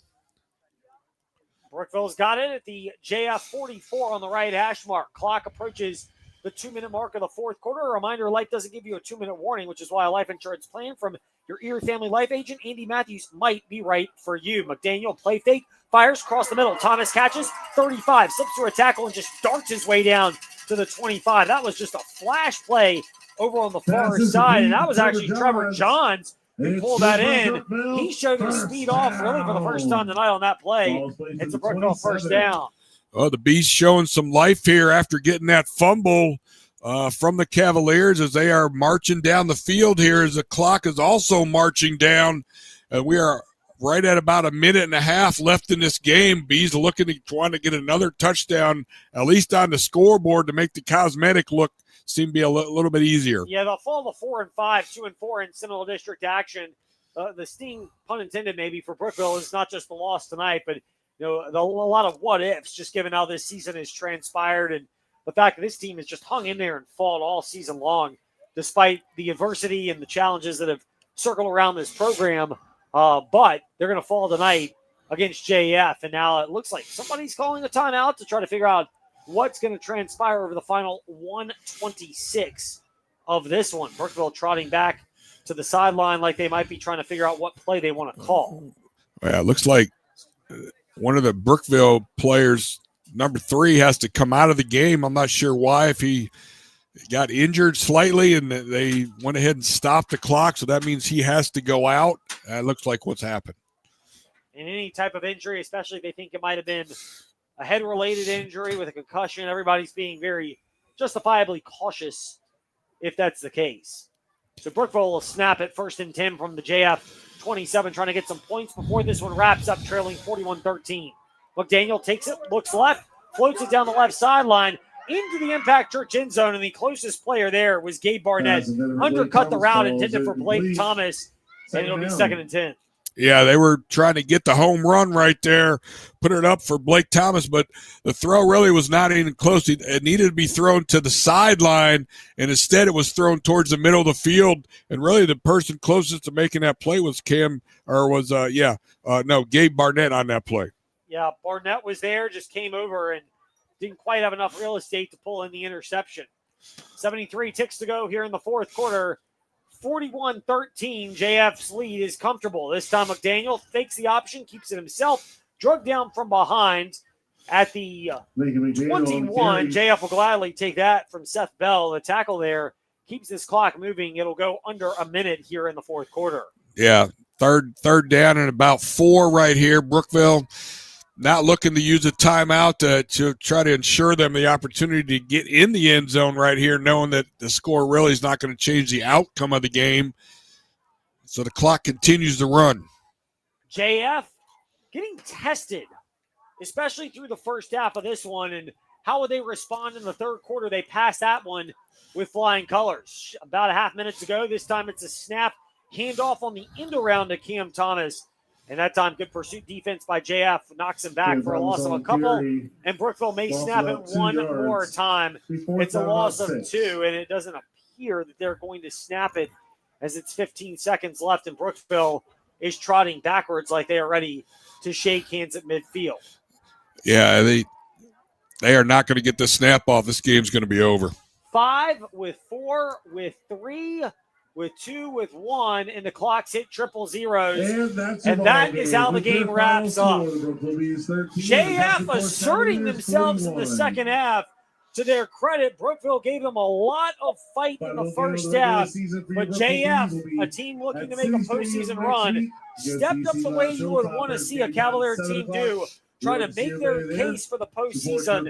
Coach, JF wins at 41-13. Your impressions on the game flow, first and foremost. I tell you, I am impressed the way JF was able to just come into this big rivalry game and just keep their composure, play for the most part well under control, well coached, well executed. I mean, they did everything they had to do, and it showed in the outcome of this game. I mean, again, the key up front, offensively, the offensive line just really always controlled the front of the Brookville defense, and we only saw one or two punts all night from the Cavaliers. So, yeah, great job. Coach Cruz is continuing to do a great job, and that's really going to make things huge going into next week's game with the Pioneers. Yeah, it really is. I mean, you're going to see what JF has next week.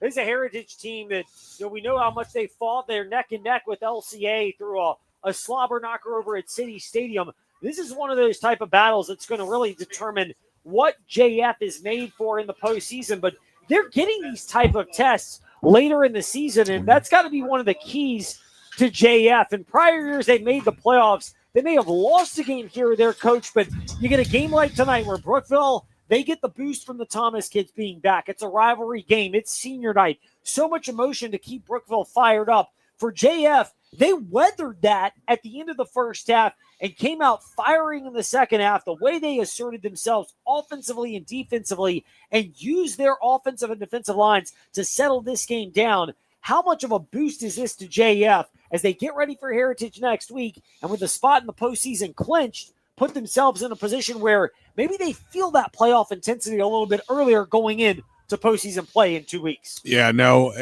I mean, this is exactly what they need. They needed a good rivalry game to get their blood going, and now next week really has a lot of meaning. It has a lot of meaning because, again, playing Heritage has playoff implications. It has home field advantage, all kinds of points for the VHSL playoff system. There is just so much for next week's Heritage game, and what a good game by Brookville, I feel, in preparation for what they're getting ready to see from the Pioneers. Yeah, I mean, this is a big one for JF in that sense, you weather adversity. And for Brookville, I mean, look, this team, for all of the noise that's happened around them this season, for all the distractions, the challenges of the well-publicized, and understandably so, situation with the Thomas family trying to get their sons eligible to play high school football and all the noise around it, Brookville's weathered this mightily. Last week, they fought LCA to the end. We know about the pedigree of the Bulldogs, the two-time defending state champions. They beat JF, so that's another mark in how much Brookville should feel pride from that. And then tonight, they were in this through the first half, and JF, to their credit, asserting themselves in the second half, and that's kind of that yin and yang. You can credit Brookville for the effort. You can also credit JF for the fact that they asserted themselves in the second half in something that will benefit them going forward. Yeah, no, and again, I mean, really, honestly, the Thomas brothers being able to play was good. It was good for Brookville, but it was really good for this game because now, JF, the way they dominated, controlled everything, they can't say, well, Brookville can't say, oh, well, if we would have had the Thomas brothers, it would have been different. Well, they had the Thomas brothers, and it wasn't different just because JF did such a great job, well coached, well executed, and they are ready to move into the postseason, but they still have the biggest game coming up of the season now with the Pioneers. Yes, indeed. That's the big one for the JF Cavaliers. Meanwhile, our FYAA offensive and defensive players of the game will come your way next. No cheating, Forest Youth Athletic Association. They're all about fair play and sportsmanship. No cheating. You'll know what we mean by that When we come back with that, there may be a 2-for-1 special on that, and maybe even a 3-for-1 because one of those players might also be mentioned in our Crossroads Family Dentistry Make You Smile Play of the Game presented by Crossroads Family Dentistry. For the perfect smile, head over to Crossroads Family Dentistry, not far from JF on 221 in Forest. Meanwhile, Coach Kennedy and I sign off until our 6:30 p.m. Central VA Flooring Kickoff Show with Ty Tracy. Next week for JF hosting Heritage, but the Brookville Bees fall to 4-5, 2-4 in the Seminole District. The JF Cavaliers improved to 7-1, 4-1 in Seminole District action. Your final score from Stinger Stadium, Jefferson Forest 41, Brookville 13. Our postgame show comes your way next.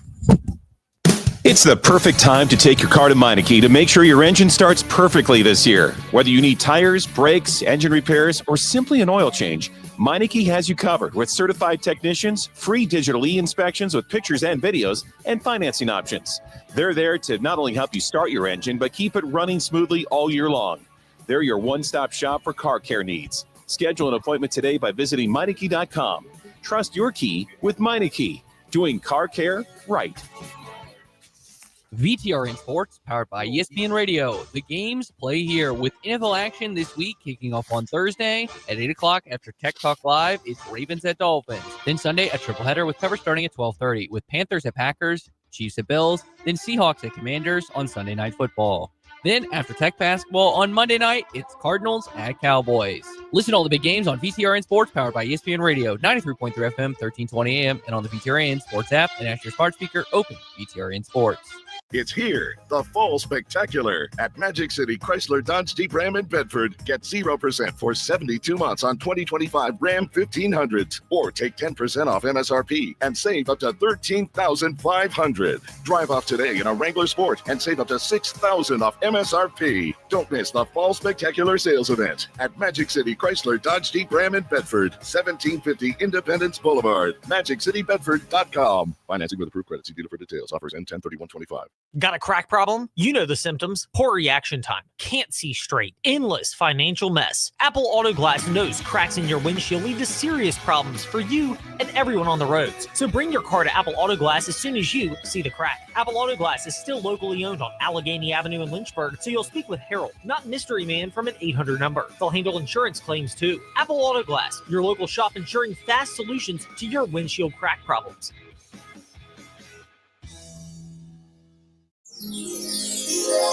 In most things, it's hard to go from ordinary to extraordinary.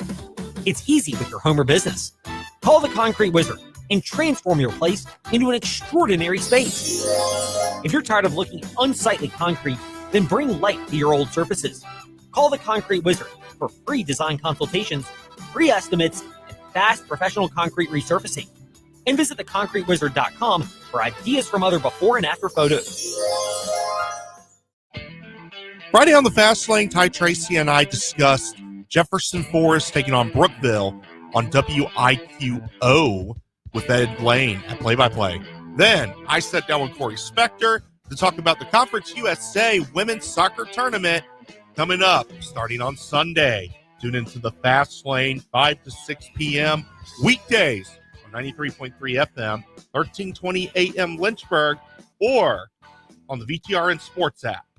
VTRN Sports, powered by ESPN Radio. The games play here. College football action this Saturday kicks off at 11:30 a.m. as Miami takes on SMU. Then at 1 p.m., we stay in the Atlantic Coast Conference as Louisville heads to Blacksburg to take on the Hokies. Then the nightcap is in the Big Ten as USC takes on Nebraska. Catch the big games on VTRN Sports, powered by ESPN Radio, 93.3 FM, 1320 AM, the VTRN Sports app, and ask your smart speaker, open VTRN Sports. What a way to finish the regular season of Jefferson Forest Cavaliers football, presented by TrostLaw.com. This Friday, November 7th, the Heritage Pioneers visit Sabre Stadium, aiming to spoil senior night. Your Central VA Flooring Kickoff show starts at 6:30. Kick at 7 on the Virginia's Talk Station app, 100.9 FM Lynchburg, 95.5 FM Bedford, and Open Virginia Talk Radio Network on your smart speaker. JF Football is also presented by Apple Auto Glass, Impact Church, the Concrete Wizard, Clyde Smith Plumbing, and Magic City Chrysler Dodge Jeep Ram Bedford. This is Jefferson Forest Cavaliers football, presented by TrostLaw.com.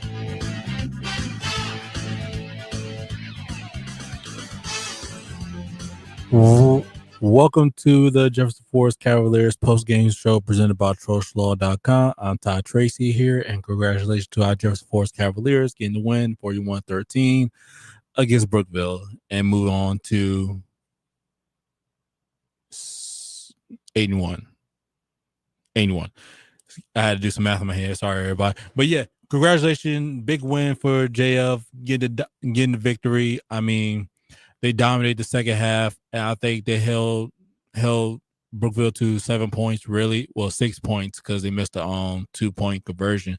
But really, one score. I think that's one thing I always say about Coach Cruz, that he's a great halftime adjustment guy. And when JF enters the second half, they play to a whole nother level. They just stand on business, basically. They stand on business. So congratulations to Jefferson Forest getting the win. You move on to 8-1. Now next week is going to be a real test for them when they play against Heritage at Sabre-Stadium. Also, what's more great is on senior night. So it's definitely going to be a big party at Sabre-Stadium next Friday, everyone. You want to make sure you don't miss that. So congratulations, JF, getting the win. You move on to 8-1. One more game left for high school football. Then now it's playoffs. But you have to focus on next week. That's the main part. That's the main part of it. Excuse me, everyone. And like I said, second half they dominated. They knew that the first half won't their best. They played a little bit sluggish, but like I said, they turn around. Coach Cruz got them boys turn around. They turn back to another level, and you play like a great football team, and that's how you won it tonight. So congratulations, JF. So first of all, we're gonna do some announcements before we go to commercial. I can say this to our FYA offense and defense player defense player of the game, and I made you our Crossroad Family Dentistry made you smile play of the game, as I go start with the offense and defense because this guy really just dominated the whole field. So our FYAA offense and defensive player of the game goes to Thax Rowland. I mean, he was just dominant on both sides of the ball. I mean, what can you say? I mean, that's how you want to play. You want somebody to start this. He set the tone for the first quarter all the way to the end of the game, and that's how you do it. He just dominated. I mean, I don't think that's cheating, but the man just had a hot hand, and he continued, and he made sure, like, he was like, we're not going out like that. So that's how you get the win right there. So congratulations, Thax Rowland, for getting FYA offense and defensive player of the game. And Crossroad Family Dentistry made you smile play of the game goes to 3 guys, and this guy got 3 of them as he was part of it. Goes to Casey, Rowland, and Brooks getting a sack on a 4th down to end the Brookville's first drive of the second half. Congratulations to y'all boys, especially Thax, especially Rowland, for getting offense, defensive, and getting nominated on Crossroad Family Dentistry made you smile play the game. Congratulations, y'all boys. Congratulations on the win overall. That's how you get the win. You move on to A1. Focus on next week. It's going to be a tough matchup against Heritage, and you got to focus. I mean, because most likely that's going to be how things play out against LCA. It may be for the Central District title. So congratulations, Jeff. Congratulations, y'all boys. Congratulations, Coach Cruz, getting the win. So now you move on. So now, next, I'm going to give y'all some final scores, high school final scores around the area, along with some college. So don't go nowhere. This is the Jefferson Forest Cavaliers postgame show presented by TroshLaw.com. It's the perfect time to take your car to Meineke to make sure your engine starts perfectly this year. Whether you need tires, brakes, engine repairs, or simply an oil change, Meineke has you covered with certified technicians, free digital e-inspections with pictures and videos, and financing options. They're there to not only help you start your engine, but keep it running smoothly all year long.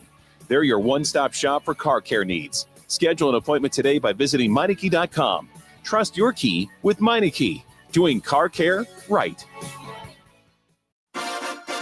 What a way to finish the regular season of Jefferson Forest Cavaliers football, presented by TroshLaw.com. This Friday, November 7th, The Heritage Pioneers visit Sabre Stadium, aiming to spoil senior night. Your Central VA Flooring kickoff show starts at 6:30. Kick at 7 on the Virginia's Talk Station app, 100.9 FM Lynchburg, 95.5 FM Bedford, and Open Virginia Talk Radio Network on your smart speaker. JF Football is also presented by Apple Auto Glass, Impact Church, The Concrete Wizard, Clyde Smith Plumbing, and Magic City Chrysler Dodge Jeep Ram Bedford. It's here, the Fall Spectacular at Magic City Chrysler Dodge Jeep Ram in Bedford. Get 0% for 72 months on 2025 Ram 1500s, or take 10% off MSRP and save up to $13,500. Drive off today in a Wrangler Sport and save up to $6,000 off MSRP. Don't miss the Fall Spectacular sales event at Magic City Chrysler Dodge Jeep Ram in Bedford, 1750 Independence Boulevard, MagicCityBedford.com. Financing with approved credit. See dealer for details. Offers end 10/31/25. It's easy to forget we've got a lot to be thankful for. A gorgeous place to live, friendly people, and the freedom to be our best. Apple Auto Glass wants to remind you of how wonderful things still are and how fortunate we are. And of course, when you need to fix a crack in your windshield, side window, or mirror, you can trust Apple Auto Glass. When you call Apple Auto Glass, you'll speak with Harold or one of his associates, not some mystery man from an 800 number. So take time, give thanks, and when you need to fix your glass, call Apple Auto Glass, Allegheny Avenue in Lynchburg. Friday on the Fast Lane, Ty Tracy and I discussed Jefferson Forest taking on Brookville on WIQO with Ed Lane at play-by-play. Then I sat down with Corey Spector to talk about the Conference USA Women's Soccer Tournament coming up starting on Sunday. Tune into the Fast Lane, 5 to 6 p.m. weekdays on 93.3 FM, 1320 AM Lynchburg, or on the VTRN Sports app. In most things, it's hard to go from ordinary to extraordinary. It's easy with your home or business. Call the Concrete Wizard and transform your place into an extraordinary space. If you're tired of looking at unsightly concrete, then bring light to your old surfaces. Call the Concrete Wizard for free design consultations, free estimates, and fast professional concrete resurfacing. And visit theconcretewizard.com for ideas from other before and after photos. This is Jefferson Forest Cavaliers football presented by TrostLaw.com.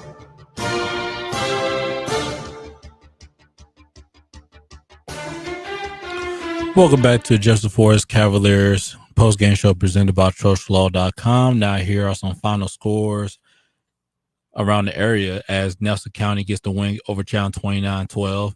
Appomattox get the win over Gretna 28-8. 22-8, excuse everyone. Looked that wrong. Salem gets the win over Hidden Valley 56-7.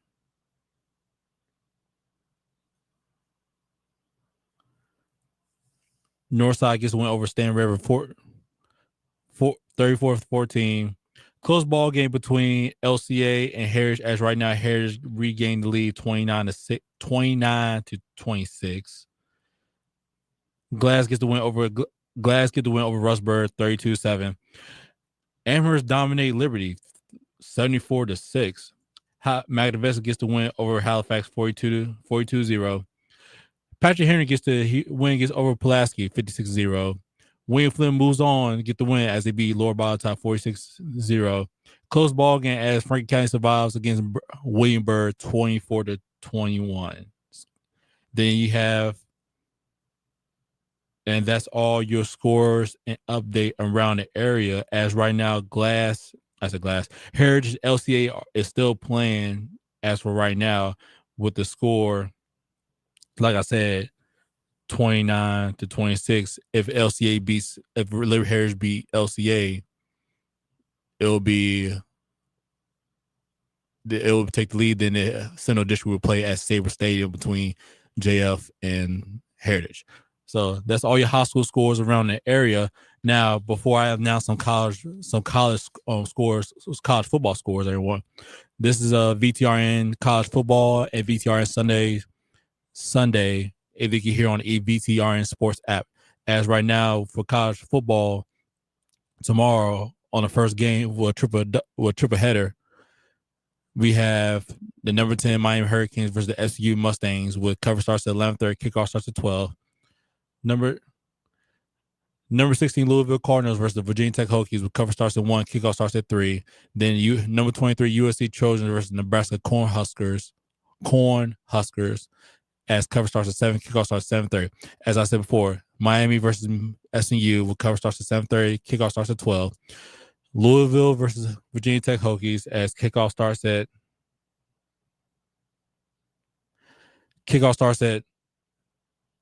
1. Excuse everyone. Louisville versus Virginia Tech as kickoff starts at 3, cover starts at 1. The USC Trojans versus the Nebraska Cornhuskers with cover starts at 7, kickoff starts at 7:30. As for VTRN Sports triple header on Sunday, we got the Carolina Panthers versus the Green Bay Packers. Cover starts at 12:30. Kickoff starts at 1. Kansas City Chiefs versus the Buffalo Bills. That cover starts at 4. Kickoff starts at 4:25. Then the Seattle Seahawks versus the Washington Commanders for a Sunday night matchup as cover starts at 7:30. Kickoff starts at 8:20 p.m. Eastern. As I said before, we got the Carolina Panthers versus the Green Bay Packers. Kickoff starts at 1. Cover starts at 12:30. Kansas City Chiefs versus the Buffalo Bills with cover starts at 4. Kickoff starts at 4:25. Then Sunday night matchup with the Seahawks versus the Washington Commanders as kickoff starts at 8:20, but cover starts at 7:30 p.m. That's all the VT. That's VTRN Sports College triple header and VTRN Sports Sunday football triple header. And for some scores, as we got the Memphis Tigers versus the Rice, as right now is the score is 38-7 Memphis. ACC matchup between North Carolina Tar Heels versus Syracuse Orange with the Tar Heels up 13-10 against Syracuse the beginning of the third quarter. And Conference USA matchup with Louisiana Tech versus Sam Houston, as right now Louisiana Tech is up 27-0 against Sam Houston.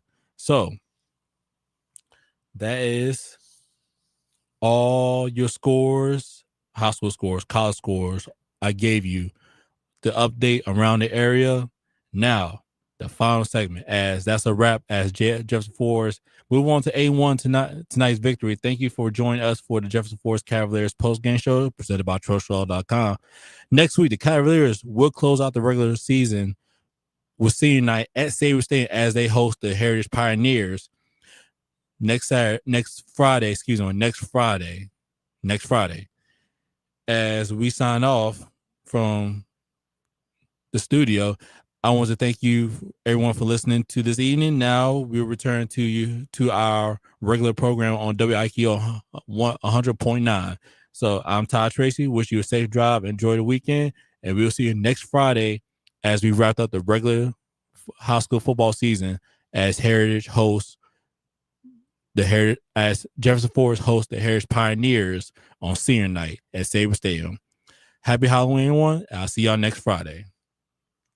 Stanford General Manager Andrew Luck, the former #1 NFL draft pick, joined the Fast Lane and discussed how he vets players who are just about money from ones who value the full Stanford experience. System, it's the country we live in. Our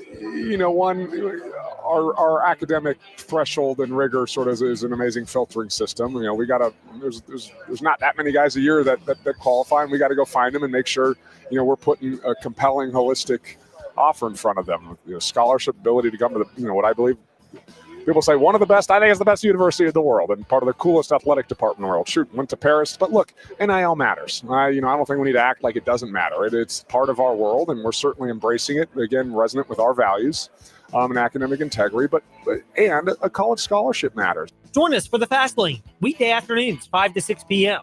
on the VTRN Sports app, 93.3 FM, and ask your smart speaker, open VTRN Sports. And if you miss it, Fast Lane Edlane, wherever you listen to podcasts.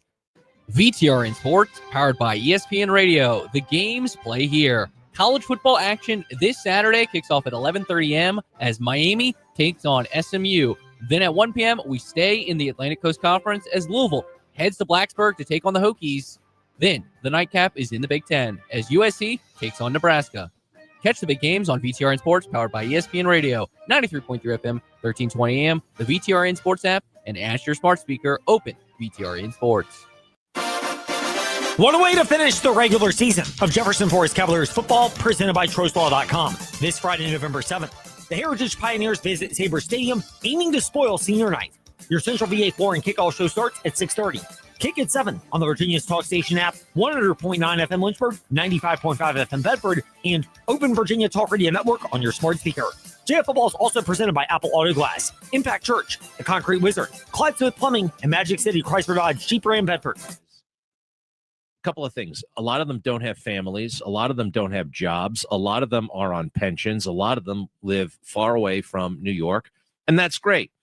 You can live wherever you want, in whatever financial arrangement. But the way they are saying, how dare you? Like this is some sort of a tough guy contest, right? Throw your vote away.